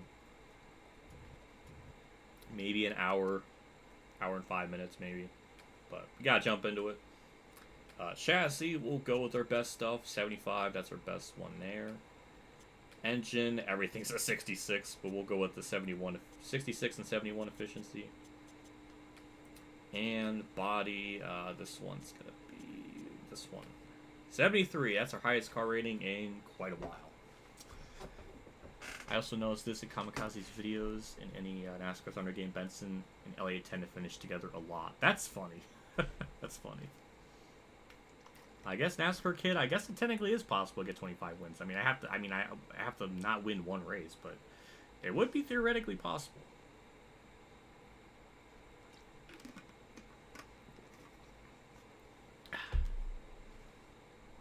Bill Elliott's third. Top 10. Okay, Kurt's 12th. I guess we'll do some practice just to make sure the fourth gear is all good. I don't want to over-rev it. So we'll just do a couple of laps just to get a feel for it. But I am going to be starting last in this one. So we'll see how long it takes to get up through the field. I don't know what to even predict what lap we'll get in the lead. Maybe around lap 50 or 60. That's my guess. Somewhere just about a little bit before or after halfway, maybe.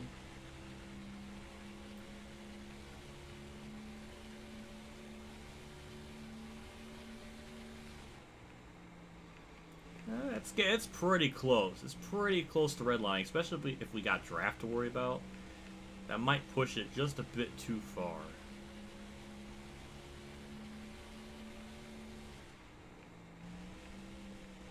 Go through the corner one more time just to make sure. I think we'll be okay. I might lower it down just one notch, but otherwise I think it's going to be pretty good. Yeah, the front straightaway we got to be worried about that the most, because that's really close to blowing it. So yeah, we'll lower it down like one notch. The car felt pretty damn fast, so not gonna do anything in the wedge. Bump that down to 101. And with that, we're gonna just have Amaran take it away. We're just gonna jump straight into it. Not really much practice except for like 2 laps. We're basically doing like our best 2022 NASCAR practice season impression, where we only get like, where they only did like 15 minutes, but here we're getting like 15 seconds. So we'll have Amaran take it away. Oh shit! God damn! I gotta do that again. All right, hold on. Let me bring up, because Sprinter made the mean photo for Kansas. I gotta show that before we get into the race. So let's bring this up here real quick. Copy and paste it. Again, it's another God tier meme. I always appreciate it. So let's copy and paste it here. Boom. There we go. Look at that. Oh shit. So we got a little bit to digest here. So very Wizard of Oz themed. I love it. Good attention to detail as always. I can't imagine how painful it must have been to mask around this image in particular. And especially at the wheel spoke, like the bicycle spokes. I guess he just decided not to really do it.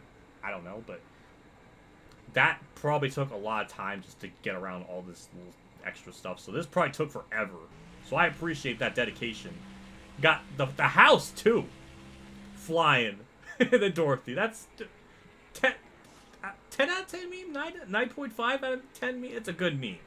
I love it. Thank you, Sprinter, as always, for doing these. I appreciate it. It's always good looking stuff, and it's always makes these streams different than the Heat 5 stuff. It has that different flair with these images. So I appreciate it. That's always a good little thing he does. So I appreciate that. And yeah, it's that's awesome. So thank you so much as always for taking the time to do that. So I guess we'll just have Amaran take it away here. I'm gonna get rid of my face cam, up my game audio, and see what they have to say. I'm sure they're gonna mess up my car name again.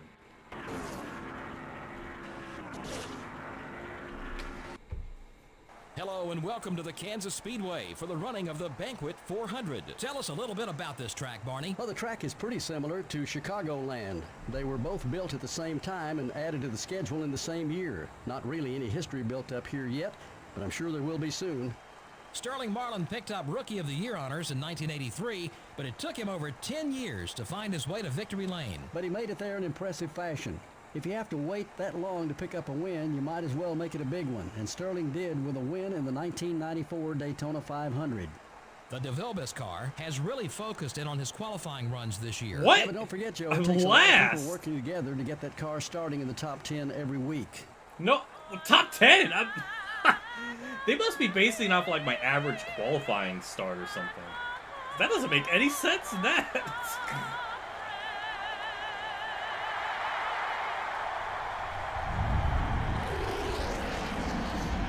Gentlemen, start your engines. I've got the PCSX2. Don't you freaking crap out on it.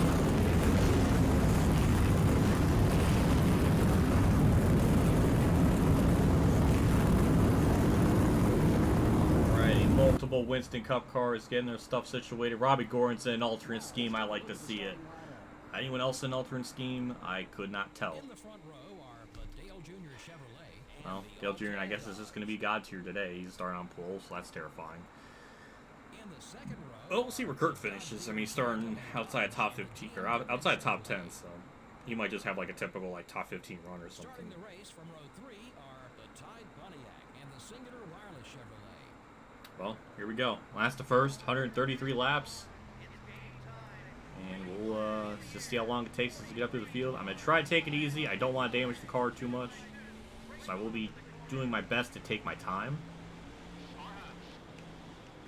So, let's see how it goes. I still have flashbacks to the Bristol night race. I just wish that went green. Because that was such a tough race. We were running like 13th and the leader was only like 3 seconds behind me. Like, it was going to be a brass knuckle battle to keep us from going a lap down and everything. So that's a shame it never played out the way it did. So far, kind of an uneventful first lap. Only gained 2 spots. Just really took it easy. Dale Jarrett started in the back too, I noticed. So that's another interesting layer. As well, this Kyle Petty almost ran Jack Sprague.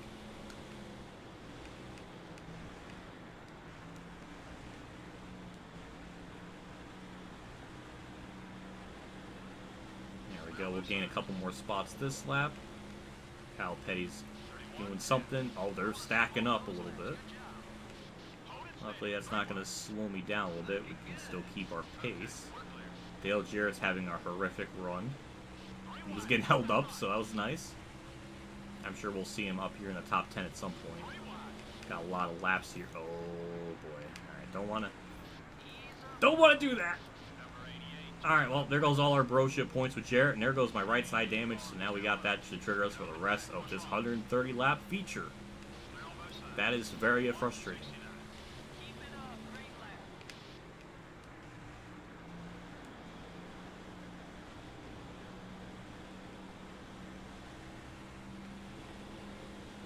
I'm amazed that did not make us wreck. That usually results in death. So I'm very fortunate it did not deliver on that. Definitely set us back a little bit. I mean, it's got some monstrous straightaway speed. I mean, my God.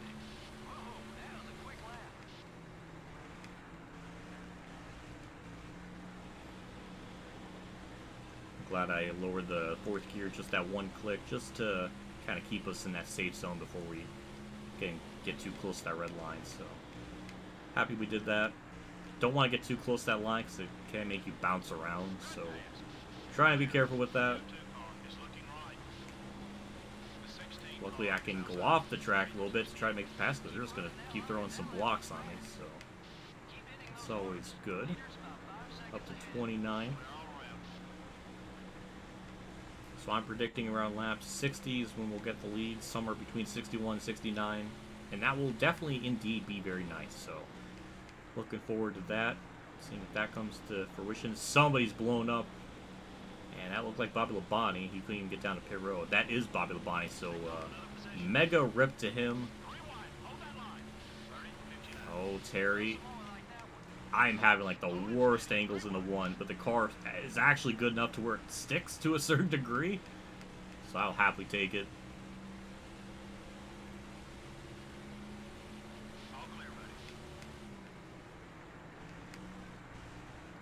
Kenny Walls dropping back like usual. Same with, I think that's, no, that's Mayfield. I see the roof number in green, so that's not Bill Elliott. Yep, I was right. So, yeah, I mean, we got a lot of laps here. I think it's gonna be a standard 2 pit stop race like usual. So we'll probably pit around lap maybe 40. I don't know. Probably Labonte still has yet to make it down to pit road. Did you win Dega, Spencer? Yes, I did. It played out in a really weird way. I don't want to spoil it, but I guess I kind of did. But whoa. So, yeah, we're trying to get 7 wins in a row for Alan Quickie. That'll be very glorious, but you know, got some work to do still. The 19 car is still there. Number 19 is still there. You're clear.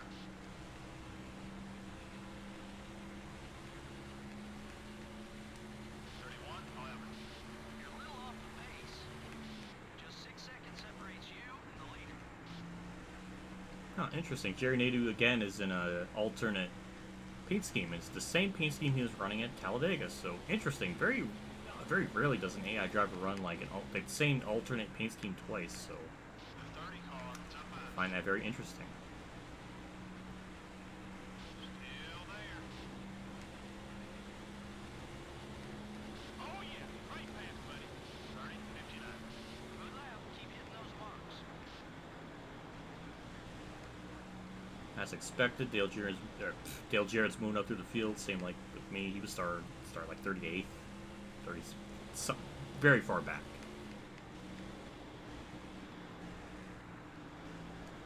Just about in the top half of the field, so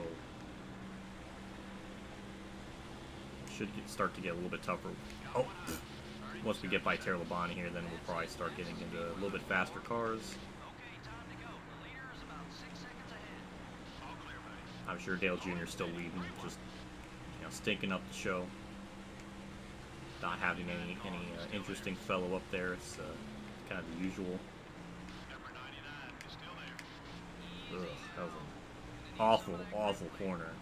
Clear on both sides. We'll get the monster straightaway speed here and clear Jerry, so we're good. We'll get by Jeff Burton as well. Is outside. Hold your line. There we go, perfect. Ward Burton's outrunning his brother. That's even more glorious. So now we're officially in the top half of the field. The leader hasn't pulled away from us too badly, considering we are still passing cars. So the fact we're only losing a little bit of time is still pretty good. I feel like most of our passes are just on the front straightaway, just how fast we are. Wow, you're fast. Yeah, I know, crew chief person. I agree.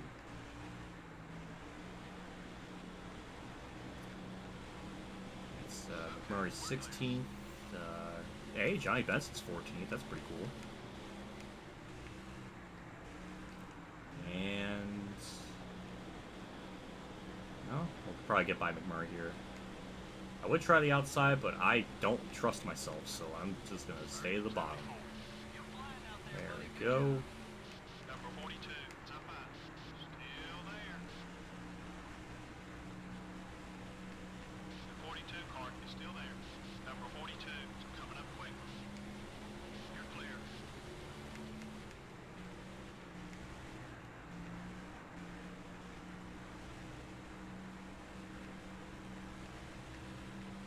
So, leaders kind of pulled away. 30, 85. 5.6 once more. Just like that. Just 6 I'll never forget about that Darlington race. That Darlington race might be my most favorite one of the season. It just from flag to flag was interesting. Just I mean, it took us about the whole race to get up to the front. And that was nuts. I loved every bit of it. Can any race match that? Yeah, it's going to be another big question I'll have to figure out at some point. That was a great lap,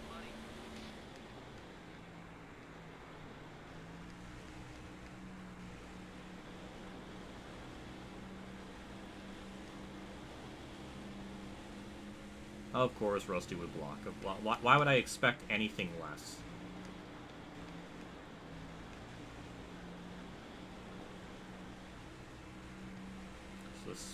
So this pass will put us in the top 15. 5.4, so we're slowly closing in. Once we start to kind of being like clean air, or definitely not the not the race people anymore, I think we should start to reel them in a little bit more. But wow, Rusty is that's the most Rusty wall. I can't even get mad. That's about the most Rusty Wallace thing to do. He's not going to block me off the track though. His AI can't do that, so he's going to have to concede that spot. Actually didn't really. No, wait, hold on. He's giving me room. Now he's giving me room. Wasn't that nice? Thank you, finally, for letting me get by. I mean, that was a whole process there.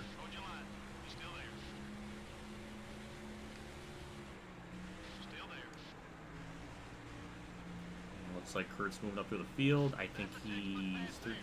No, he's 11th. Hey, all right, Kurt making up spots.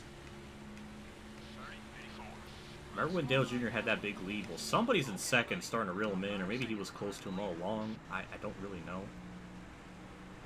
But interesting, to say the least.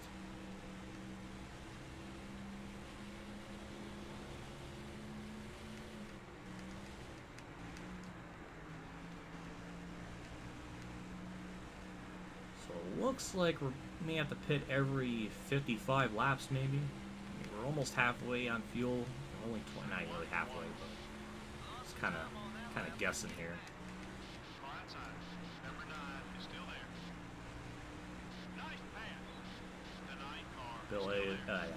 Bill Elliott started 13th, dropped back to 14th. So not ideal, but maybe you can salvage the top 20. Yeah, Kurt's 11th. Nice. So we'll see if we can get up to top 10 in another couple of laps. Ugh. That's why I don't want to touch that white line, because it gets really finicky there.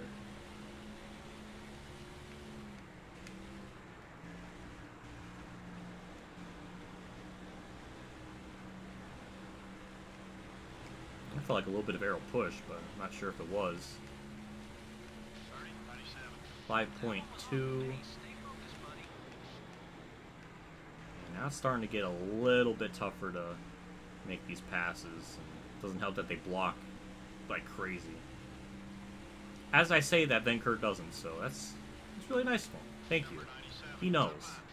He knows I was talking about Rusty being a punk, and he just decided, hey, I don't want to be a part of that, so he just let me have it.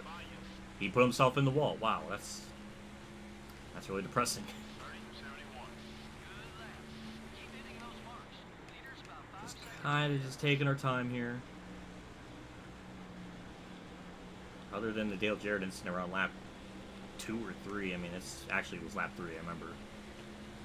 It's been pretty clean. No contact with anyone else. Hey, hello, Scott McNew. I sure hope NASCAR makes it a priority to fix the issues with the car in the off-season. After Texas, I have officially reached my breaking point. Thank you for the 5. I agree. I really hope they make it a priority. I mean, Andy Petrie was saying something about how they are doing something about it. It's just a shame that we're getting this from like a third source and not from just NASCAR directly. Not a fan of that. I wish they would just make it public. But it's annoying that a third person or a third party has to say that. It's like as if NASCAR has like no leadership anymore. But yeah. Yeah, I don't blame you for after Texas it being your breaking point. It was really bad. It was really bad with the amount of shit shows, just stuff happening. It was really unacceptable in so many different ways. So I'm not even really I mentioned it earlier in my stream, but I'm not even looking forward to Talladega. Because I mean, if Alex Bowman can get a concussion from just his ass tapping the wall slightly, I mean, it's just, that's gonna make me anxious. Especially with how crazy you can get your trigger plates. I'm not looking forward to it. I just don't. This might be the one and only time I ever would want an uneventful race. I just want a safe race, which I'm probably not gonna happen at Talladega. So I can hope, but I'm not looking forward to it. But really, for the rest of the year, because I mean, if that incident can mess Bowman up.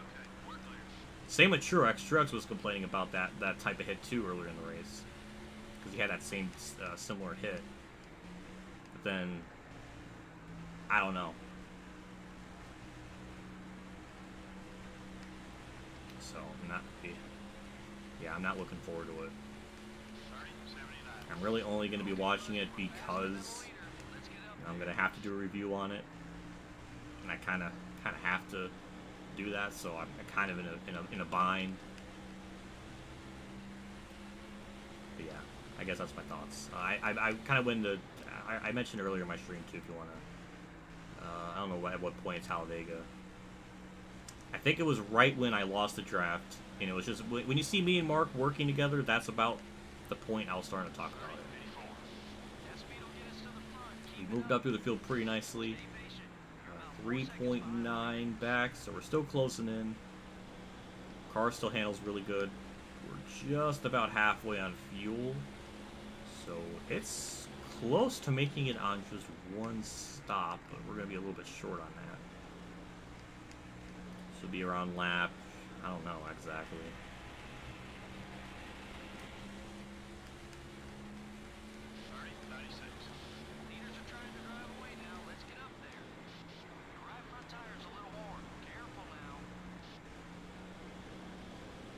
Kenseth in third?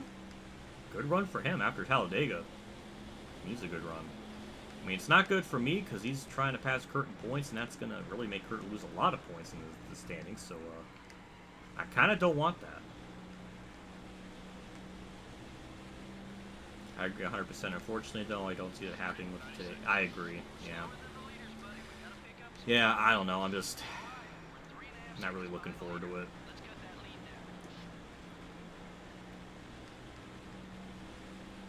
With all the safety stuff going on, it's just...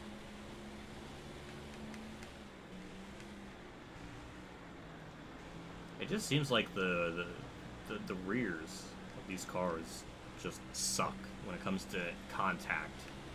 Or if they hit the wall, it just, with that rear, it just really messes you up. It happened with Kurt, it happened obviously with, Bowman.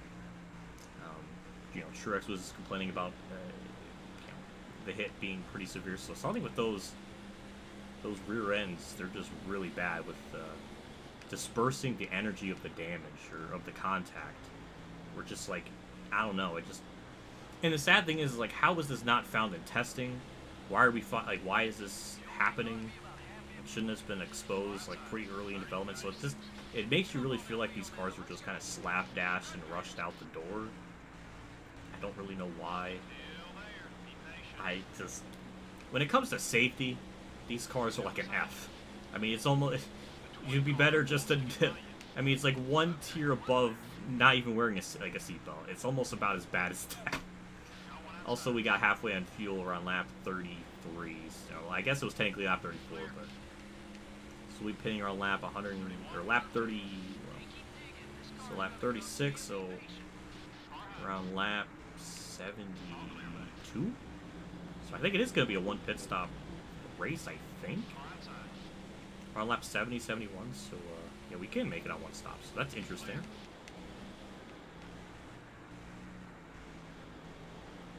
Just cracked inside the top 5. Leaders starting to get caught up in lap traffic, but usually the AI is pretty good around, to getting around lap traffic in this game. So I can't imagine it's going to be too much of a problem. But as expected, Dale Jr.'s leading. Not by a whole lot over Newman, so that's kind of good. I think the car is starting to kind of hurt the speed or a little bit just because, we got more tire wear on it now. We'll see. We're still kind of racing on people. Oh, that was close. That could have been bad.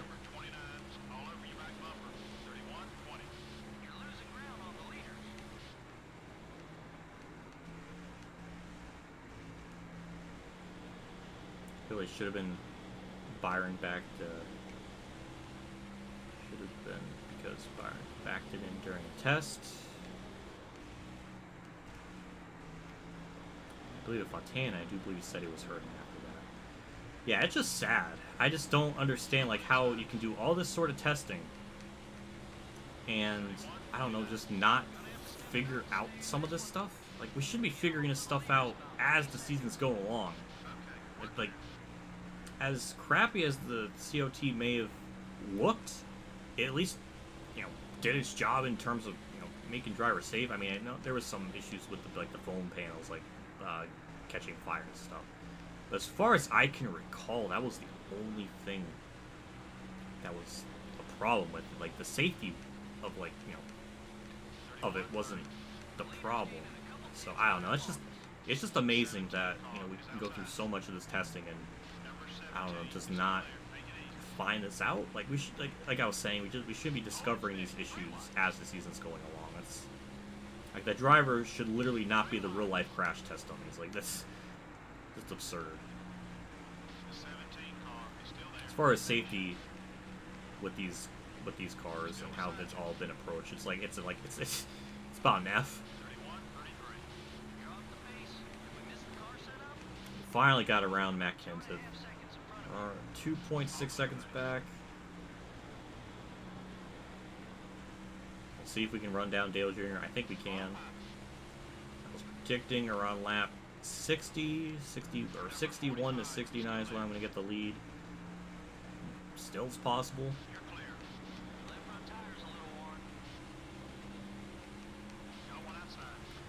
How can this regime be more incompetent in terms of safety than the brainless France era? I don't understand it. Sometimes it makes me wonder. It's weird.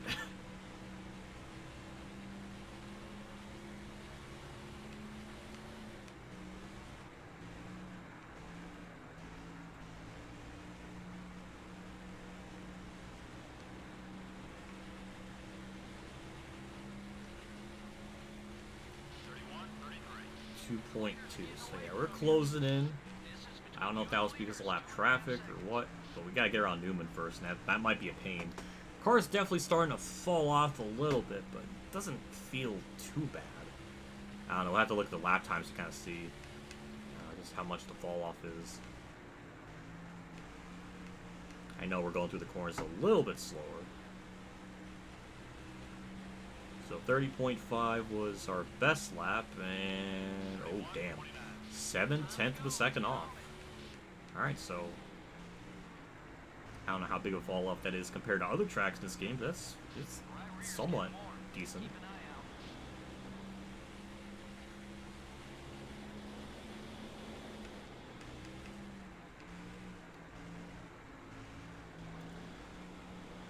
Well, now we just gotta find a way around Newman, which easier said than done. I mean, it seems like the front straightaway is our best bet because we could just kind of, just power through. So there we go. Oh, it did not want to turn. It did feel like turning that corner. I felt it. That was almost an actual wall scrape, but it was just a little tap. There we go, to P2. And we should be able to get to Dale Jr. here pretty shortly. 31.29. We're slower than the leaders, buddy. We gotta pick up some time. So around lap 70, where we're going to pit. I wonder if the other AI drivers can make it at one stop as well. Guess I'll have to wait and see. Would be interesting to see, if just how this plays out. I mean, it looks like it's going to be pretty good. Like, we'll eventually get the lead here. But still, so many different random factors, pit stops, lap traffic. So I can't say it's a for sure. It's for sure, but it's not looking too bad.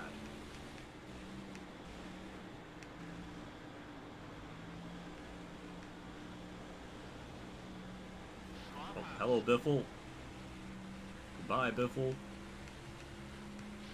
And 1.1 back from Dale Jr. So we're closing. Oh, sometimes I could just feel it just not wanting to turn. It's definitely gotten to that bad point.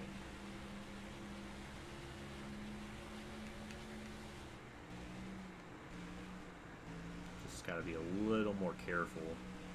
Even though I actually pushed in that corner, as I was saying to be careful, so that kind of contradicted myself. 1.2, so Junior actually gained a 10th on me. I need to be a little more careful in the corners. Back it up a little bit more. I can't afford to. Yeah, it took a while, but it's finally gotten to that like bad point where I feel like I might lose some time to the leader, potentially. If our pit stop's solid, we don't. I mean, even if we lose time, we should be able to make it up. I mean, we're like what, 6 seconds back at one point, so it should be possible to. Even if we have a horrific stop, we should be able to run them back down at some point. I don't want that's like worst case scenario. Hey, hello Amani, thanks for stopping by in the stream. My day's been all right. I had a doctor's appointment earlier today, just a regular checkup, and that's about the extent of it. Nothing too eventful. Been pretty simple.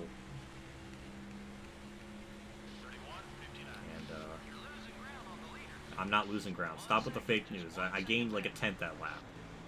Why is my crew chief gotta lie like this?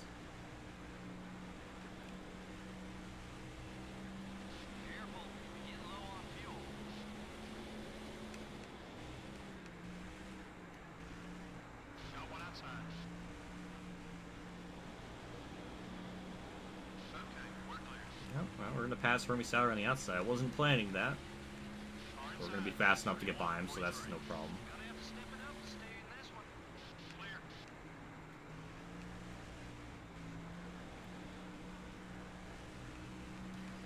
Closing on Dale Jr., though Kenny Walls is kind of holding him up. Tony Stewart's actually having a really good long run speed. He's actually, I think he's starting to reel me back in. So Tony Stewart might be another driver we got to watch out for. Dale Jr. finally got around Kenny Wallace. NASCAR 1 minute, but if the car was rushed out too soon, it would have. Yeah.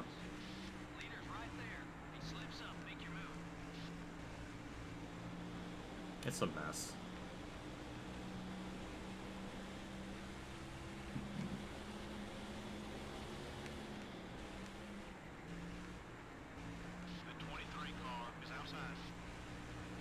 That would be funny with the Talladega, though. I mean. Oh God, PCSX2, don't do that. It is possible. I mean, we saw in the fall race in 2009, the field basically did a protest where that NASCAR was basically telling the drivers to not bump draft. So they decided, fine, we're not going to bump draft, and then they're just single file for most of the race. So I mean, they could do that. They could just do something where they just intentionally sabotage the race to make it worse than usual. I don't know. It's happened before, so I mean, it is possible. It would be pretty funny. 31-73. Let's get to work now. Leader's pulling away. Leader's right in front of you.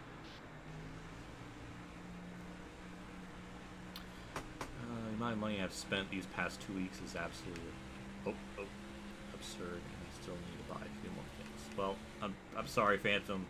Hopefully, you sending me that gift last week did not affect you too hard. But you know, be careful, and hopefully things get better for you.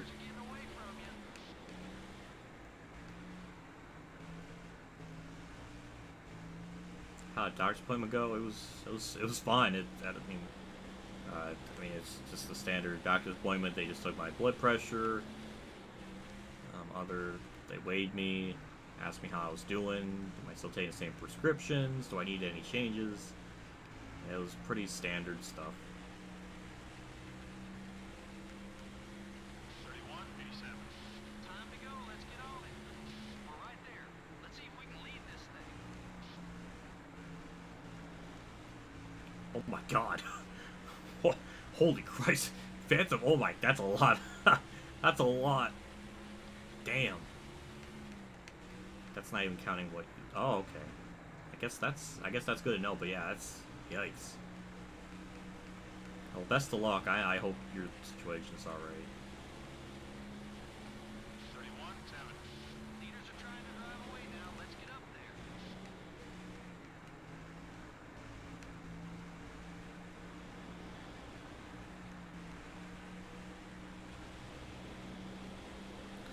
We had caution for races before, we had caution races with no incidents before.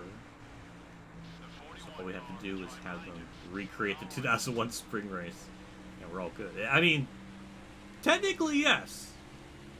Technically yes. That would, I would low-key kind of like that. I mean, the stages kind of messed that up because there will be yellows, but I would low-key kind of like that. I mean, I liked it when it happened back then, so that doesn't really bother me.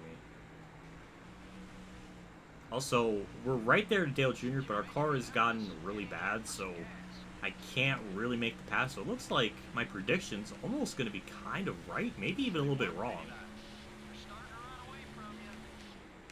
It looks like Tony Stewart is going to fall in the clutches of Ryan Newman, so another interesting layer to this race is just how the long run affects other drivers. Tony Stewart was kind of reeling us in, and now it's Newman, so it's interesting. Kind of how you can see that as the race kind of goes on.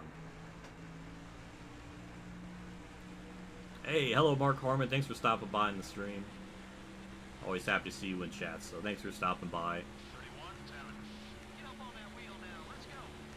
You caught the leader. Be patient with the pass. Oh, the arrow push.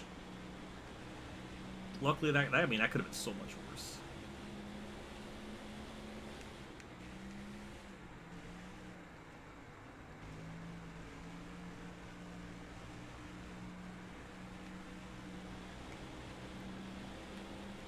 Alright, well, we're getting a run. Lap 61, and we're going to get the lead. Am I going to predict this perfectly? No, because I messed up the corner, but... Oh, it was almost right. Well, I mean, we still got another 8 laps to make the prediction right, but, I mean, we're about to be pretty spot on with this. That's kind of freaking me out. I did not practice races beforehand. I just kind of went into this pretty much cold turkey, so I was just a big old guess. Inside Dale Jr. Actually, Newman's closing in on us pretty quick, so better make this pass quick, because Newman's coming. We cleared him. Always fighting back. Alright, hey. I like that. I think we're clear. I think we are officially clear. Yes, we are. Okay. Run away. Interesting. People are pitting already. They might. Maybe their pit window already opened. 31:67. Let's go, buddy. Hey, that's 5 more NASCAR Winston Cup points for leading that lap. Number 11 is outside. Clear on both sides. Even the field all agrees to run single file. I doubt they even care about that championship. 9-10. Yeah, I don't know. I mean, as much as I would like to see them do something, I just don't think they're gonna. They're still gonna drive like animals and everything. So I'm not expecting anything different. Sadly, I wish there would be, but it's not. Let's go, buddy.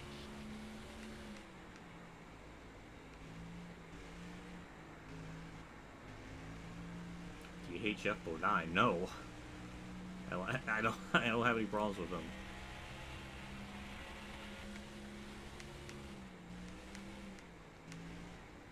I think I can make it on one stop. I mean, it's going to be close. If I make it to lap 67, I should be good. 31, 35. Keep it up. Car inside. Careful, there's some cars entering the track ahead. Clear.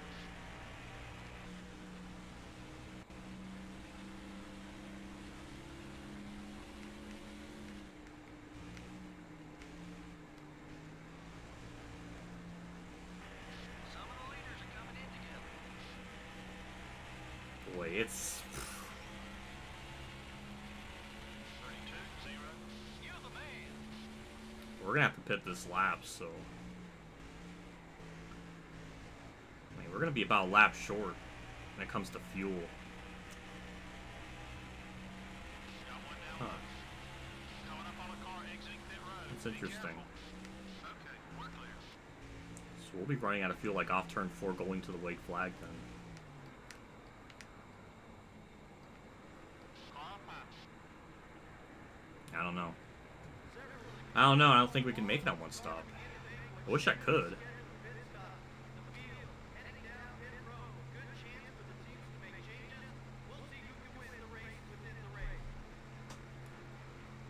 Yeah, if you're not stuck in Toledo for the time being. Well, that's good to hear. That's nice.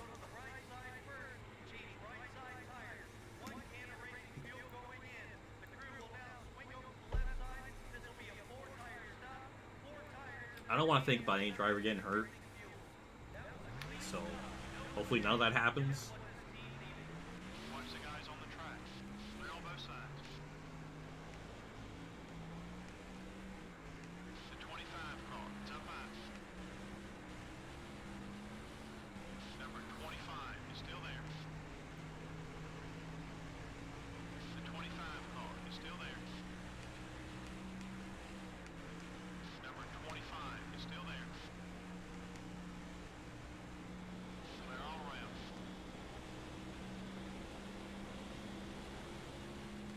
This makes me worried if we're going to be able to win this. 25 car is outside.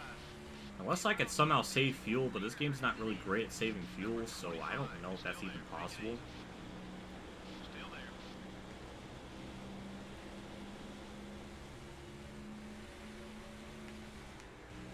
It seems like, as you can kind of see, a lot of drivers are able to stay out a lot longer, so... I don't know, we might get the worst end of this, or something, just based on fuel, so I don't know how this is all going to play out now. 30, 66. You're closing on the leader.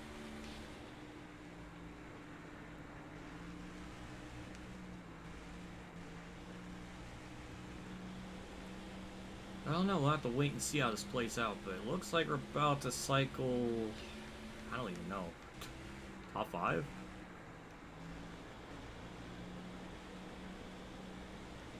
Do a tier list video on drivers why you like her. You know, I've thought of that. That's not a bad idea at all. I should do something like that. The leader, keep on it.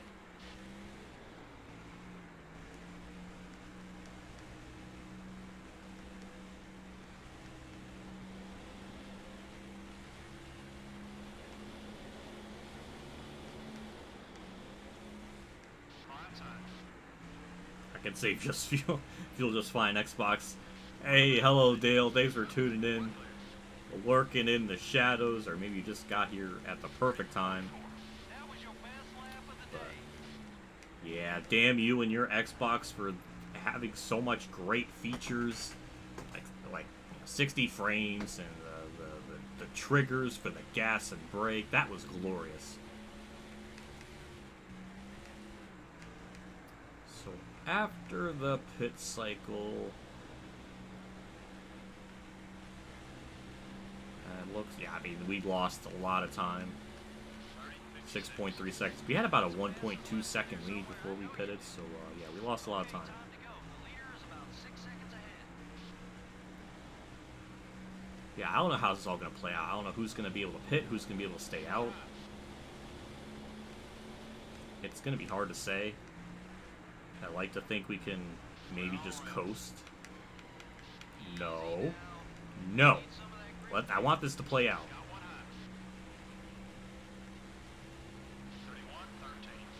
Dig, buddy, dig, dig, dig.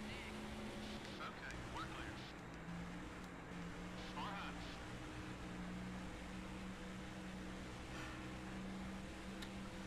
I don't know. I mean, we were hitting like 0.2 off 3 and 4, and that would be going to the white flag, and we might run out getting into turn 1 or 2. I think we could probably coast from there, but if we could save even half of a lap, I mean, that's going to be massive. 99. Making up some time. Even if we run out of fuel in the back straightaway, that's still not as bad. But I don't know how that's going to work. I mean, we still got to run down the leader, which I don't even know if they can make it on fuel or not. I think they can. So I think really, I'd love to get 7 in a row. I want to do that for Allen, but I don't know if I'm going to be able to pull that off. How this is kind of playing out now. 30-66. You're gaining on the leader. I'm just amazed we lost as much time as we did.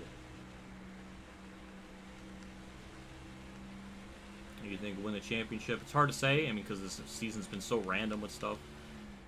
I mean, realistically, should we chase Elliott because he's been the best all year, but that could change. I don't know.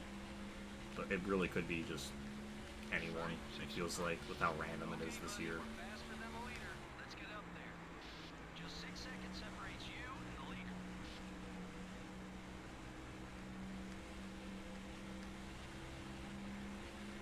Another video idea for you. What would you do if you were in charge of NASCAR? Ooh, that's a good video idea.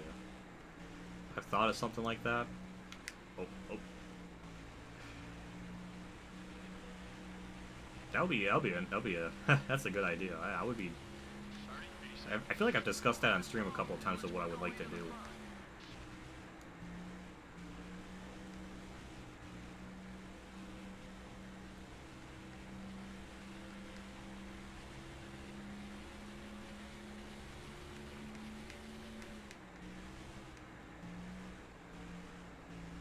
Definitely in a bigger hole than what we were running, than what we were doing in the race. I mean, the fact we lost this much time, like we pitted before some of these people, and we're that much worse off in a position. That means we lost about 8 seconds during the pit cycle. Like, how the hell does that happen? With undercutting these people, I don't understand how that's possible. Unless my outlap speed was just that bad, which might be because Joe Nemechek was side by side with me, so maybe that played a role into it. 30-67. Okay, let's get after these guys now. The 12 car is outside. Finally, we're going to make a pass for position for the first time since the green flag cycle stops, but nope, never mind. All clear, buddy.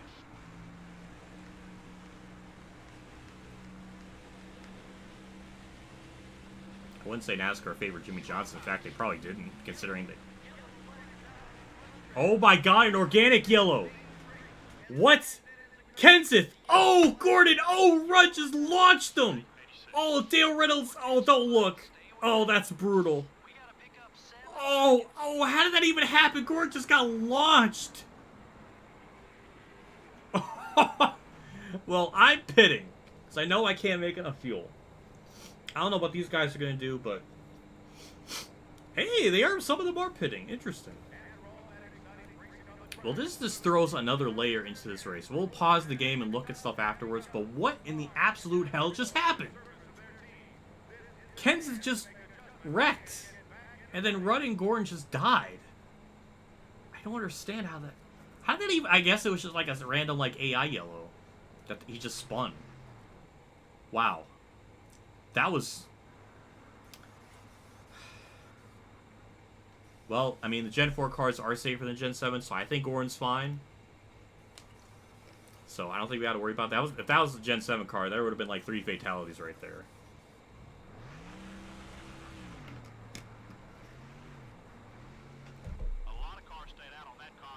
Okay, so we're 14th. Stewart's 13th.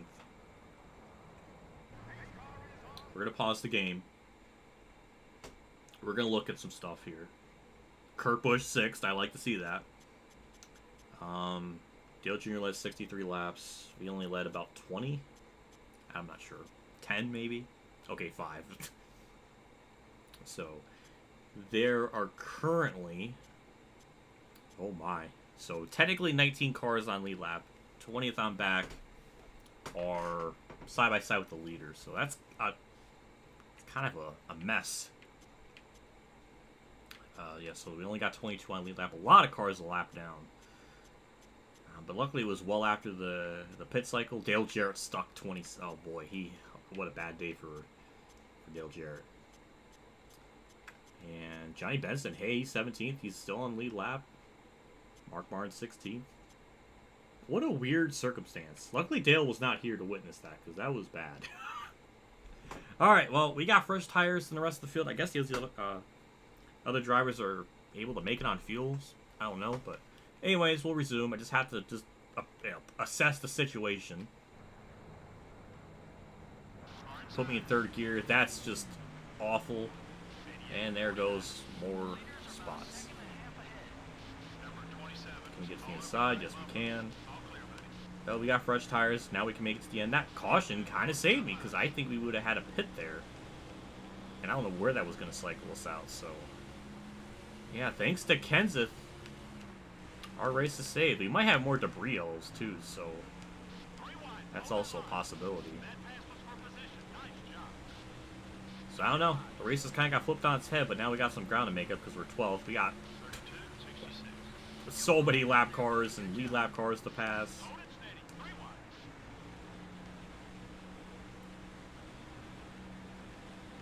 Kenseth has damage. Oh, wow. Kenseth almost just boned Kurt there. I hear some flapping. Oh, that's Jeff Gordon. Yep, so that's going to be a debris yellow at some point. Yeah, I see it flapping, so that's going to be another yellow. So that's going to be another opportunity to get some... Yep, there it is. There it goes.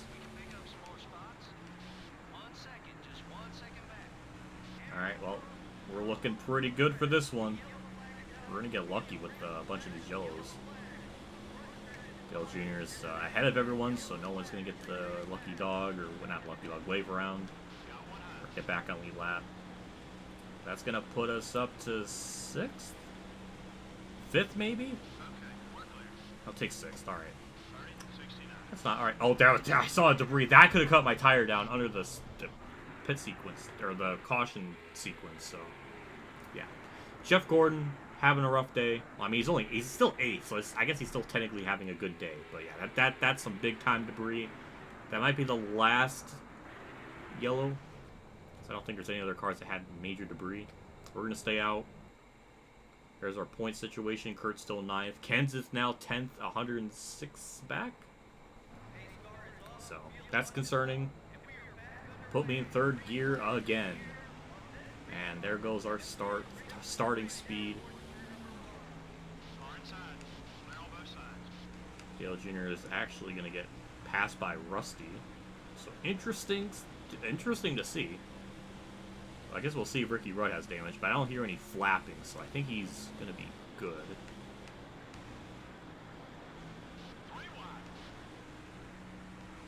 Yeah, he doesn't have as much damage as Gordon, which makes sense because Gordon nearly flipped.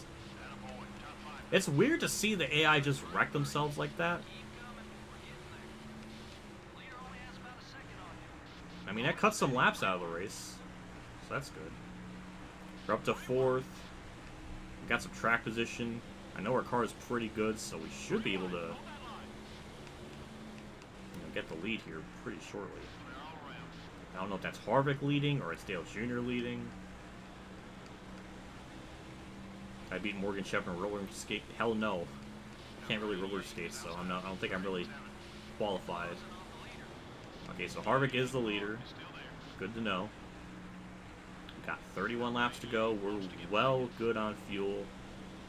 I mean, this has been really good for us. To the inside of Newman. Perfect. Not going to have any angle in the corner, but luckily we got fresh tires and some speed. There we go.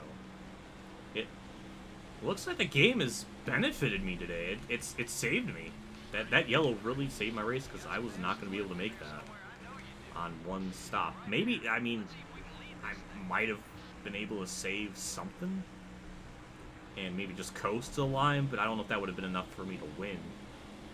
But now this kind of put me in a perfect spot, so that's really nice. Harvick's trying. I appreciate it, but it's not going to be enough. We got that speed to the inside of Harvick for the race lead.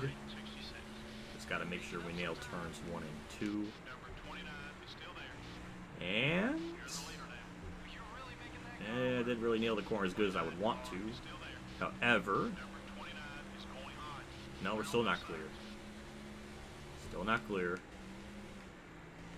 And clear. New leader. 7 in a row is still alive. That's insane. Alright. Hey, Mark Martin's 5th. Love to see that.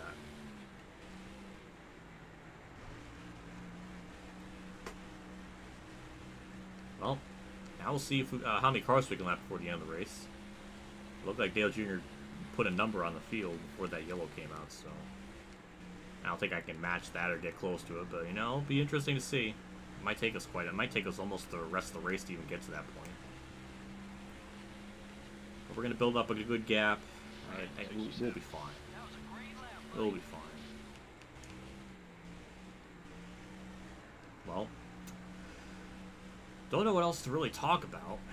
Kind of reached that point now where I don't know what else to really discuss.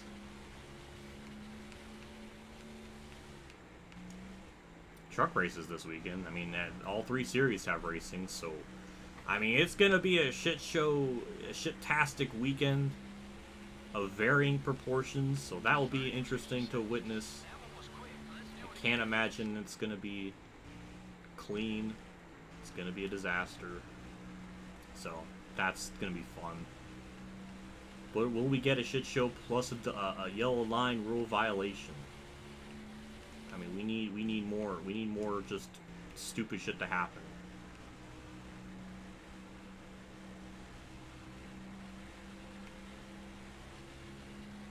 That's an easy question, Mark.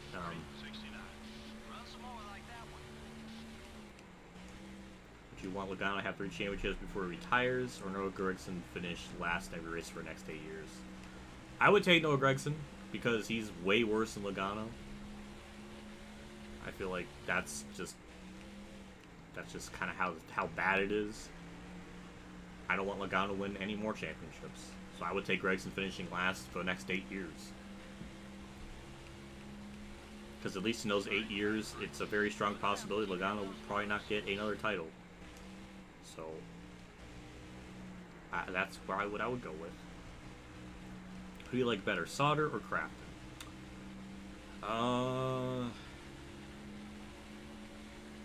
That's tough. I like both, so it's kind of hard for me to say. I guess Crafton slightly. It's kind of close. I like both, so I don't know. Hard to say. It's a tough one, but I would go with Crafton, even though really hasn't done much this season. I feel bad more for Sauter because anytime he actually has run this year, it seems like he's done pretty well. Imagine if Kyle Busch was not in that race where Sauter got second, Sauter could have gotten a win and potentially revived his career. But no, Kyle Busch wanted to leech and just took that opportunity away from Sauter. So that's wonderful. What do you think, Kyle Busch moving the RCR? I think it's a pretty good decision. I don't think he had much of a choice. And I don't think it's as bad of a decision as people may originally think. Considering how well Reddick's doing, and especially because Kyle's on a whole different caliber than, Kyle's on a whole different caliber than Reddick. I think Kyle can definitely do a lot more.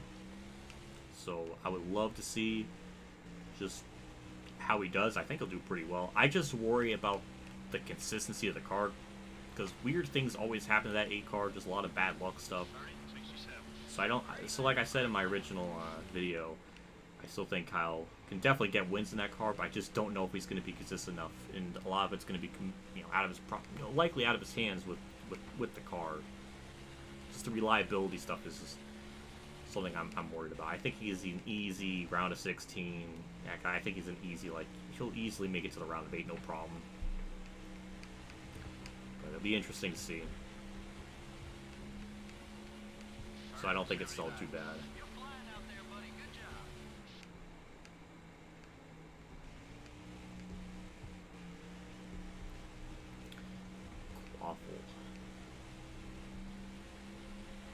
Well, I'm not very fond of him. He abused his wife, which is pretty fucked up. Can't really respect someone that's a piece of shit, so I don't really have any nice things to say about him. Random NASCAR driver, 3, 2, 1. Dave Marcus.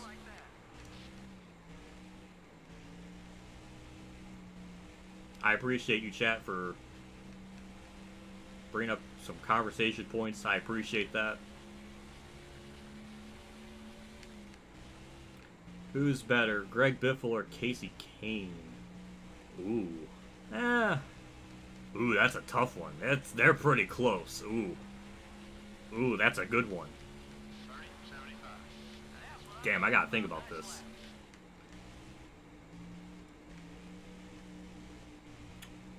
That's... ooh. I mean, they both have about the same wins. I think from just overall, it might be Biffle slightly.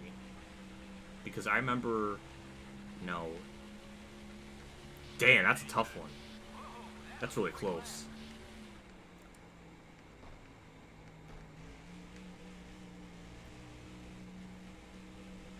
Because I think there's more instances where Biffle was like a point leader in the regular season. I think it happened a couple of times in 2011, or it was in like 2012 and 2013. There was like there was races, there was instances. I think Biffle slightly. It's close. That's it. That's the speed we're looking for.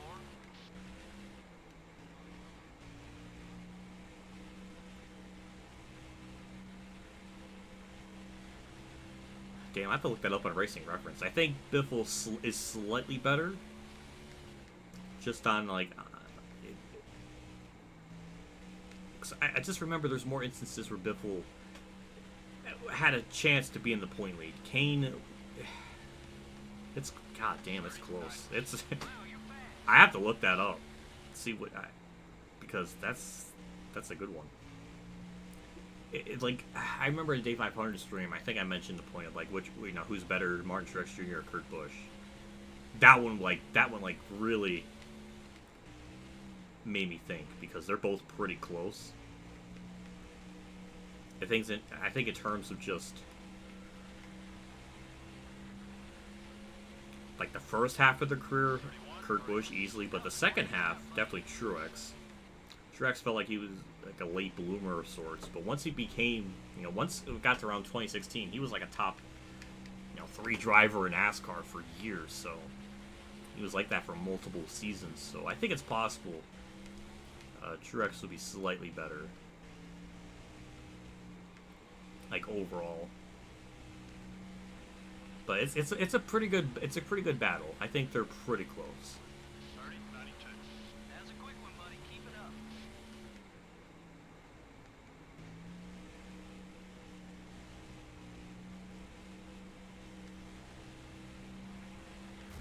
I was looking at chat. Fuck. Whoops.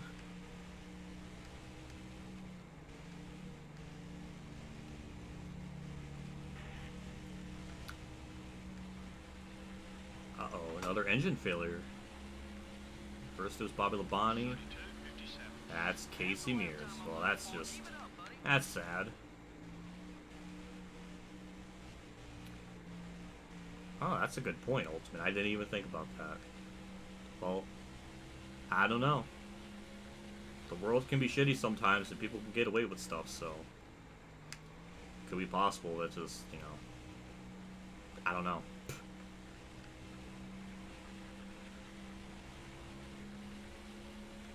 Nice going. I agree. I should do that more often. My OCD. Yeah. Yeah. Whoopsie doodles. That's a big scrape. Tony Stewart, Kyle Larson in the Cup Series. Tony Stewart still by far. Maybe in terms of like just overall versatility, probably Larson. But as far as like Cup Series stuff is concerned, Stewart still. 30-83. I want to see more of those laps. Good job.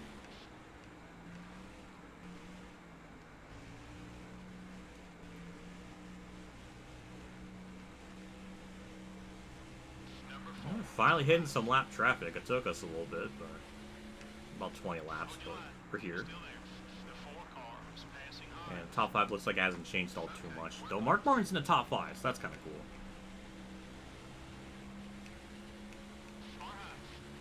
He is third. Oh my god, Jeff Burton second? What? What is this race? How did Dale Jr. legitimately just got passed for position? By Jeff Burton. Of all people, that's just... I'm just very baffled by that. Didn't expect to see that today on the leaderboard.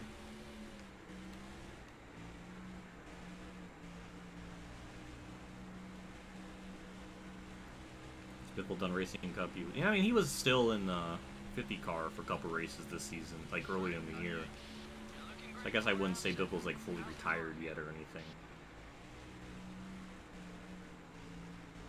Dale Jr. fan Vegas 2014. Oh, that pains me. Dale Jr. has had just oh, that was painful. I remember that. Going against the white flag in turns 1 and 2, he ran himself out of fuel. Then the fuel came back and then it ran out again. It's just oh, I hated that. 31-14. Good lap. Keep hitting those marks.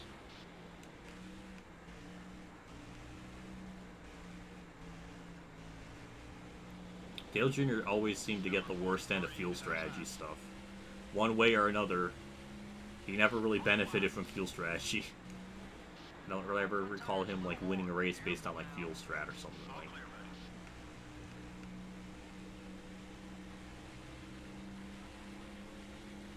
Have I been to NASCAR Hall of Fame? No, unfortunately, but I wish I could. That would be cool. Halfway on gas.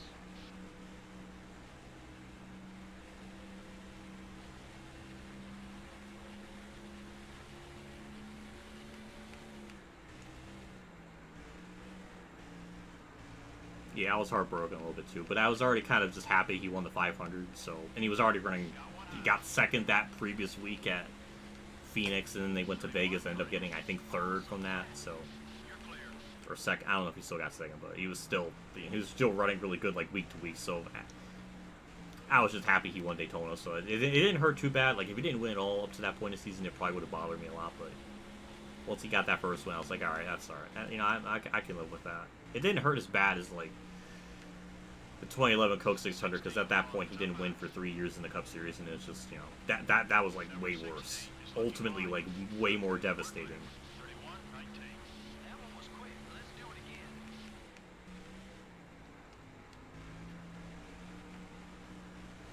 Oh God. Oh my God, the Fall Richmond race 2007. I remember that. He was battling second place with someone. It was like this epic battle for second, and those two were fighting side by side, and they were closing on the leader as they were doing that. And then his car blew up. I was like, yep, this is, you know, that's the 2007 season for Junior in a nutshell. Just something has to go wrong. Like if he didn't have all those engine failures, I mean, it would have been like a pretty solid season. But there's some conspiracy shit behind that where I still like to think that, you know, DEI like sabotaged his entire season once he announced he was going to Hendrick the next year. Like some weird shit went on. Like it's weird, it's bizarre he had that many engine failures and so much weird stuff happened to him. Because if that stuff didn't occur, I mean, he would have been easily in the chase. I don't know if he would have. No way in hell he would have won a title, but probably solid top 10 point finish. But no, just got screwed so hard by different weird stuff. That sucked.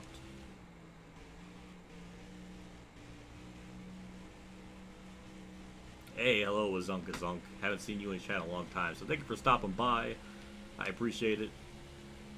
We are trying to win 7 in a row because we are just that much of a god, so, you know, that's good.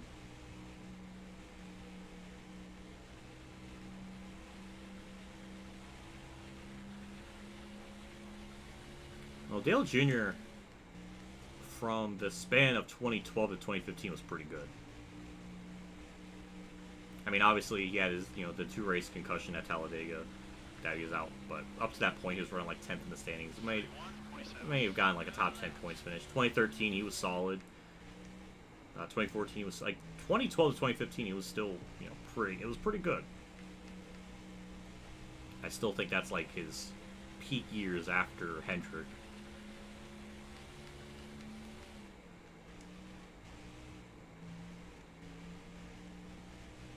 I don't think Scott Riggs is a complete waste of talent. He kind of joined the team at like the worst time, so I kind of feel bad for him.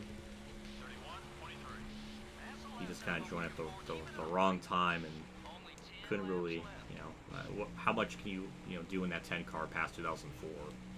He was kind of in a bad spot.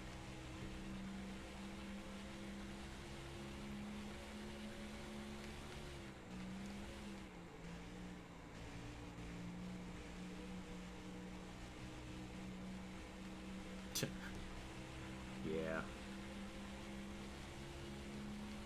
31-12. Keep it up, great lap.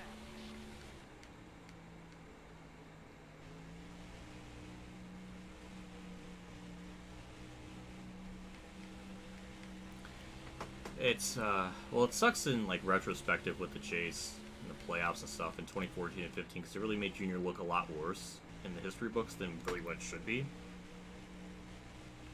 Like if it was a normal like full season format, you know, Junior would have been pretty much top 5 in points in 3 seasons, like 2013, 14, and 15. 2013, I think he was still being like 5th. 2014, he was still in the top 5. I can't remember exactly, but I know he was easily in the top 5.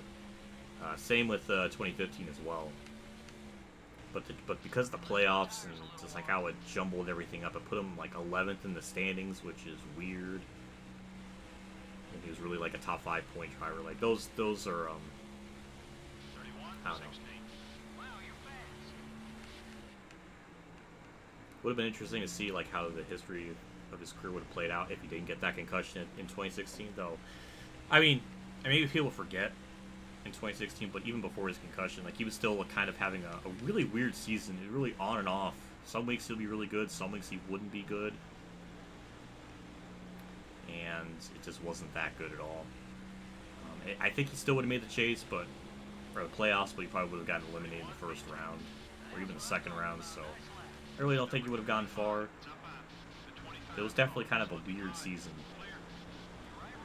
So who knows how his career would have went had he not gotten that concussion, but I think he probably would have retired pretty soon anyways. So, maybe after 2018, maybe, who knows, but I don't think he would have gone much further.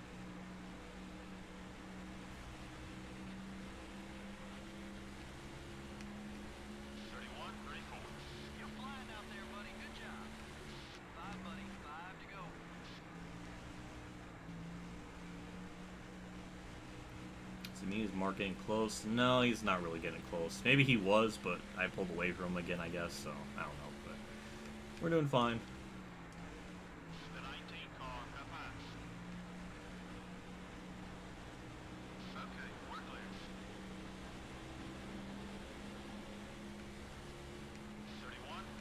31-9. Oh, damn, that sucks with the power outage. That's like the worst timing to have that happen. Oh, that sucks to hear. Clear on both sides. The 31 car is looking to pass.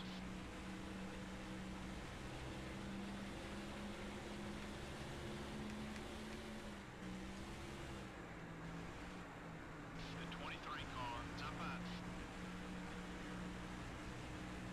Number 23 is still there. 31-53. You're looking great from where I'm sitting. How's the car feel? You're clear. How do I have like a 13-second lead on third place? What? Those might have been the people that didn't pit. I don't know, but that's weird. All clear, buddy.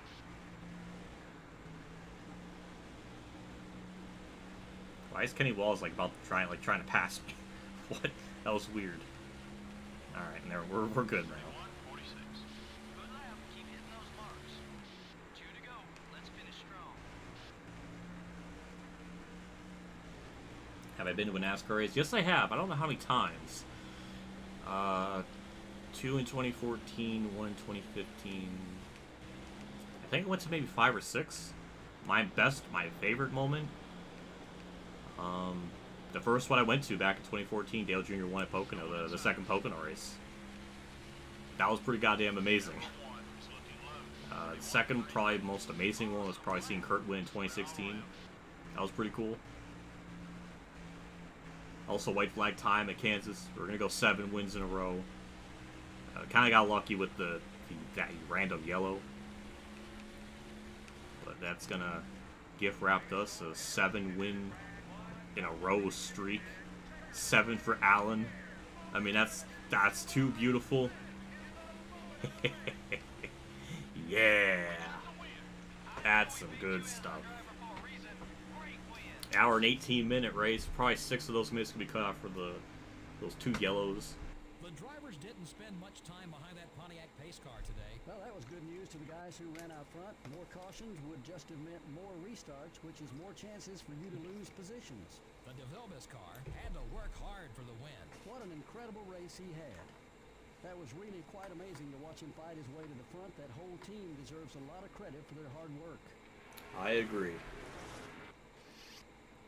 That was a nice, straightforward dub. We got Mark got second. That's even more perfect. We're gonna get some TV dinners for this one after winning the Banquet 400.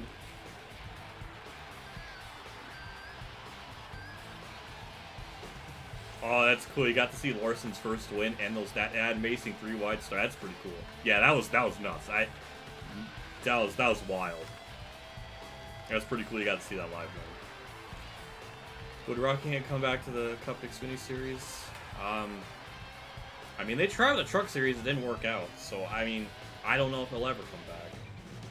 I wish it would, but people didn't show up when the Truck Series went there years ago. So, I don't know. But we're going to get the Kansas Carrot Trophy, which I think they've used that for a long time now. And Carrot, One Piece, character, so that's even more, fitting. So that's nice. And we got the Kansas Knight that would eventually become a real life thing later. And there's our top 10. We led 45 with 133. Dale Jr. led the most laps, ended up getting 7th. Tony Stewart got 3rd. He's still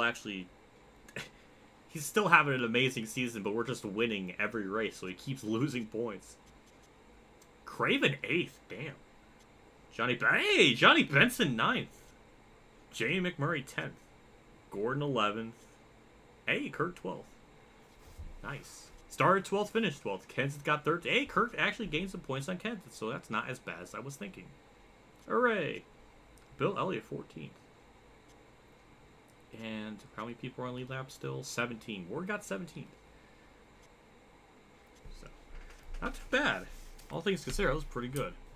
So, we'll have to...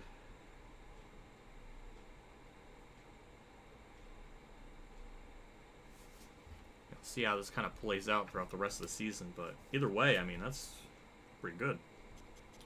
Rusty 20th, Terry Labonte 21st. Anyone else? DNF, I think it was only 2 drivers that I know of.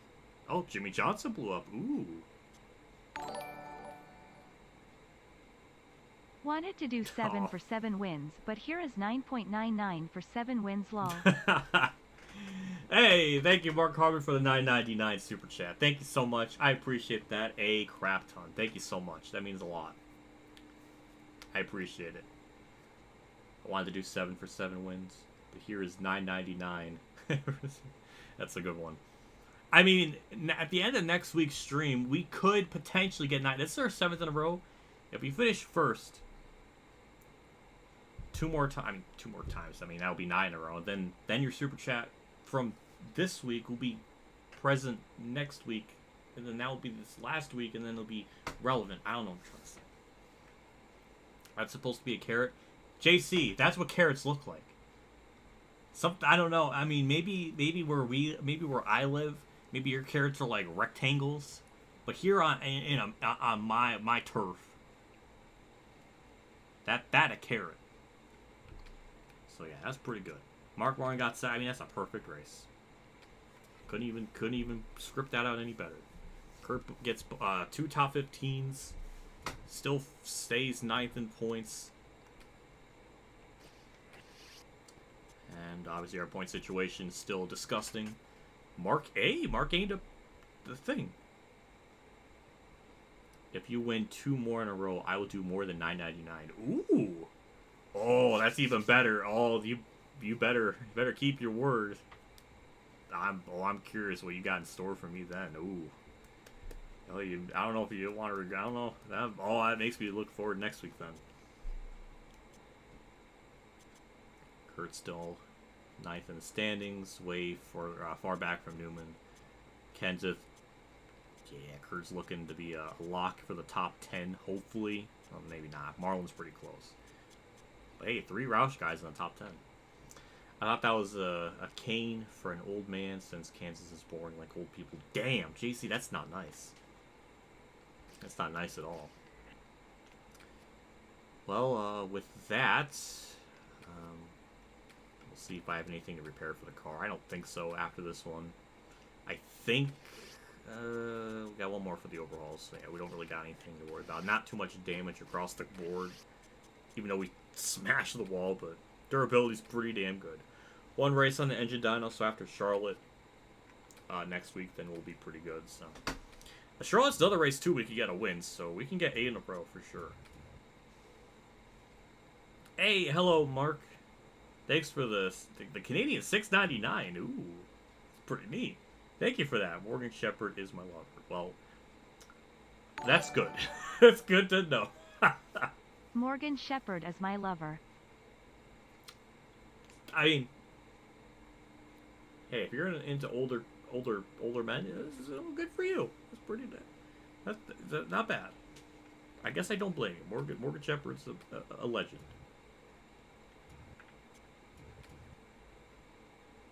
Actually, we can look at our trophy case here real quick before we wrap up the stream, just to show it in JC's face that is indeed a carrot. No, it's right there. Hey, look, see that's a carrot. I like this. I like that you can look at the trophies and stuff. God, I wish these modern NASCAR games had stuff like that, where after you win a race, you have like your own trophy room and it's all there. Like they take in the Heat games, they took the time to like render those out. You would think they would want to show them off or something. Like, would it be that hard to just have something like this? Why can a game from 2003 have it and the modern game doesn't have it? Wait, look at the Brickyard one. That's freaking sweet. I mean, it's kind of weird that you're not seeing the front of it. It's like but I mean, 2003. And 2002 had that as well. Thunder 04 and 03. But they came out in 2003, 2002, and they still like this. Like, I don't understand why this concept is so hard to do. And the one thing we're missing is that big trophy, which we should, be pretty close. You should like Morgan, New Hampshire 2014. I remember that. I mean, as funny as it was that at Bone Lagana, it was kind of stupid. Unfortunately, I have to be unbiased and say that was stupid. He didn't race again in the Cup Series after that, so that's kind of funny. His last race was marred in controversy for the plebs. I don't know. Well, I guess that does it for the stream. Next week we'll tackle Charlotte and Martinsville, I think. Oh boy. Well, one race is going to be pretty easy, as far as I know. Martinsville, I have no idea. That might be really freaking brutal. So I have no idea. I don't know. We'll find out. I don't know if I'll win 9 in a row.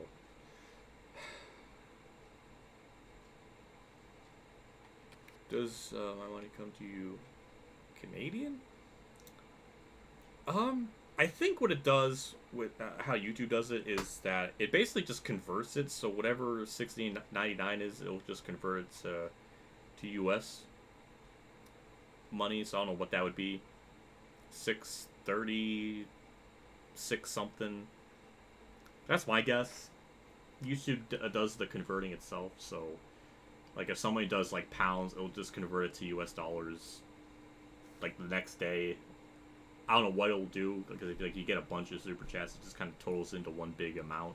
So you really won't know like the exact amount. Like I won't really be able to figure it out like exactly what they'll convert it to, because then they take 30% of like whatever super chat is. So I have no idea how that's all gonna factor. But that does it for itself. So I don't want anybody like doing extra or anything. Just do whatever you feel is normal. But yeah, with that, I mean that's kind of do it for us. There's nothing too much else to look at. So I guess I'll wrap it up. So before I go, like usual, thank people did like super chat stuff throughout the stream. JC tipped 5 directly to my PayPal or Streamlabs. Streamlabs is linked to my pay. Okay, so but he did the 5, so thank you, JC.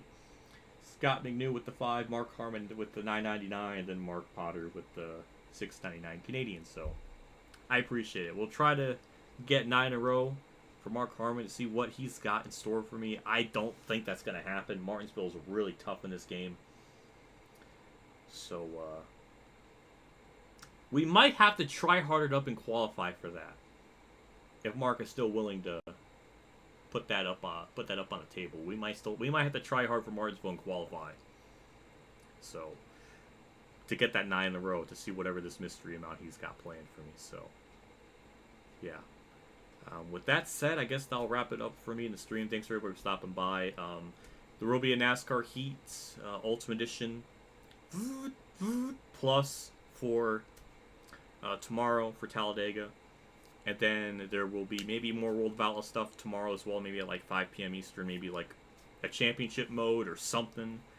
Because I gotta milk it. I gotta post more, so I gotta do more for that, because it's done really well for the channel. And I gotta take advantage of that, so maybe it'll be like a championship mode of like the 14 officially licensed tracks and the 410s. I would love to do a career mode, but I just don't know if it's gonna be worth it. I mean, I guess we'll see how the series, how like the championship series goes. If that goes well throughout like the whole thing, maybe I'll do like a career mode thing, but I'm not really sure. I mean, I'm gonna be kind of busy with NASCAR Rivals, and then doing stuff for NASCAR 21 Ignition. If that even has a career mode for the 2022 stuff, I don't really know. I have no idea.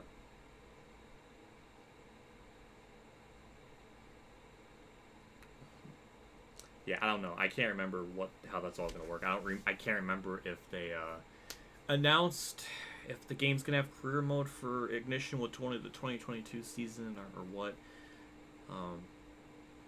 If it doesn't, then I guess it'll just be like 3 separate streams of the Auto Club, Gateway, and then the 3rd race, which I can't remember.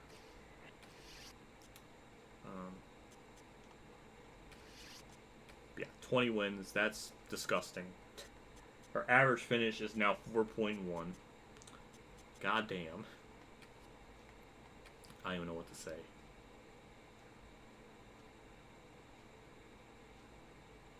20 for 8 wins. 50 for 9.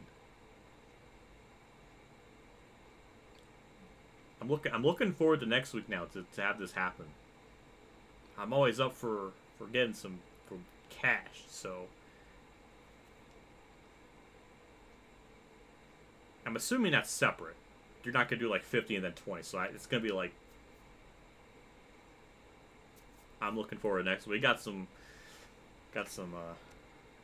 motivation here. But what I'm gonna do is we're gonna start last like normal at Lowe's. Martinsville, it's probably gonna be brutal. It's gonna be probably tough, as far as I know. So I will qualify for that. We will try hard that up to the max. the AI have always been really, really tough. So that's what we're gonna do. So with that, that'll do it for me in the stream. Thanks for everybody for tuning in. We got NASCAR Heat 5 stuff on Sunday. I don't know what time, but it's probably gonna be around 11:30 like normal, or later depending on whenever they start the race. I don't remember. I think it's 3:30 like normal, so it'll probably be just 11:30 like usual for Sunday. So that's kind of the plan. So with that said, that'll do it for me. I kind of rambled on a bit too much, but yeah. Either way, I'll do it for me. I'll see you all on Sunday. Well, I guess technically tomorrow for like a video, but I already explained it. So.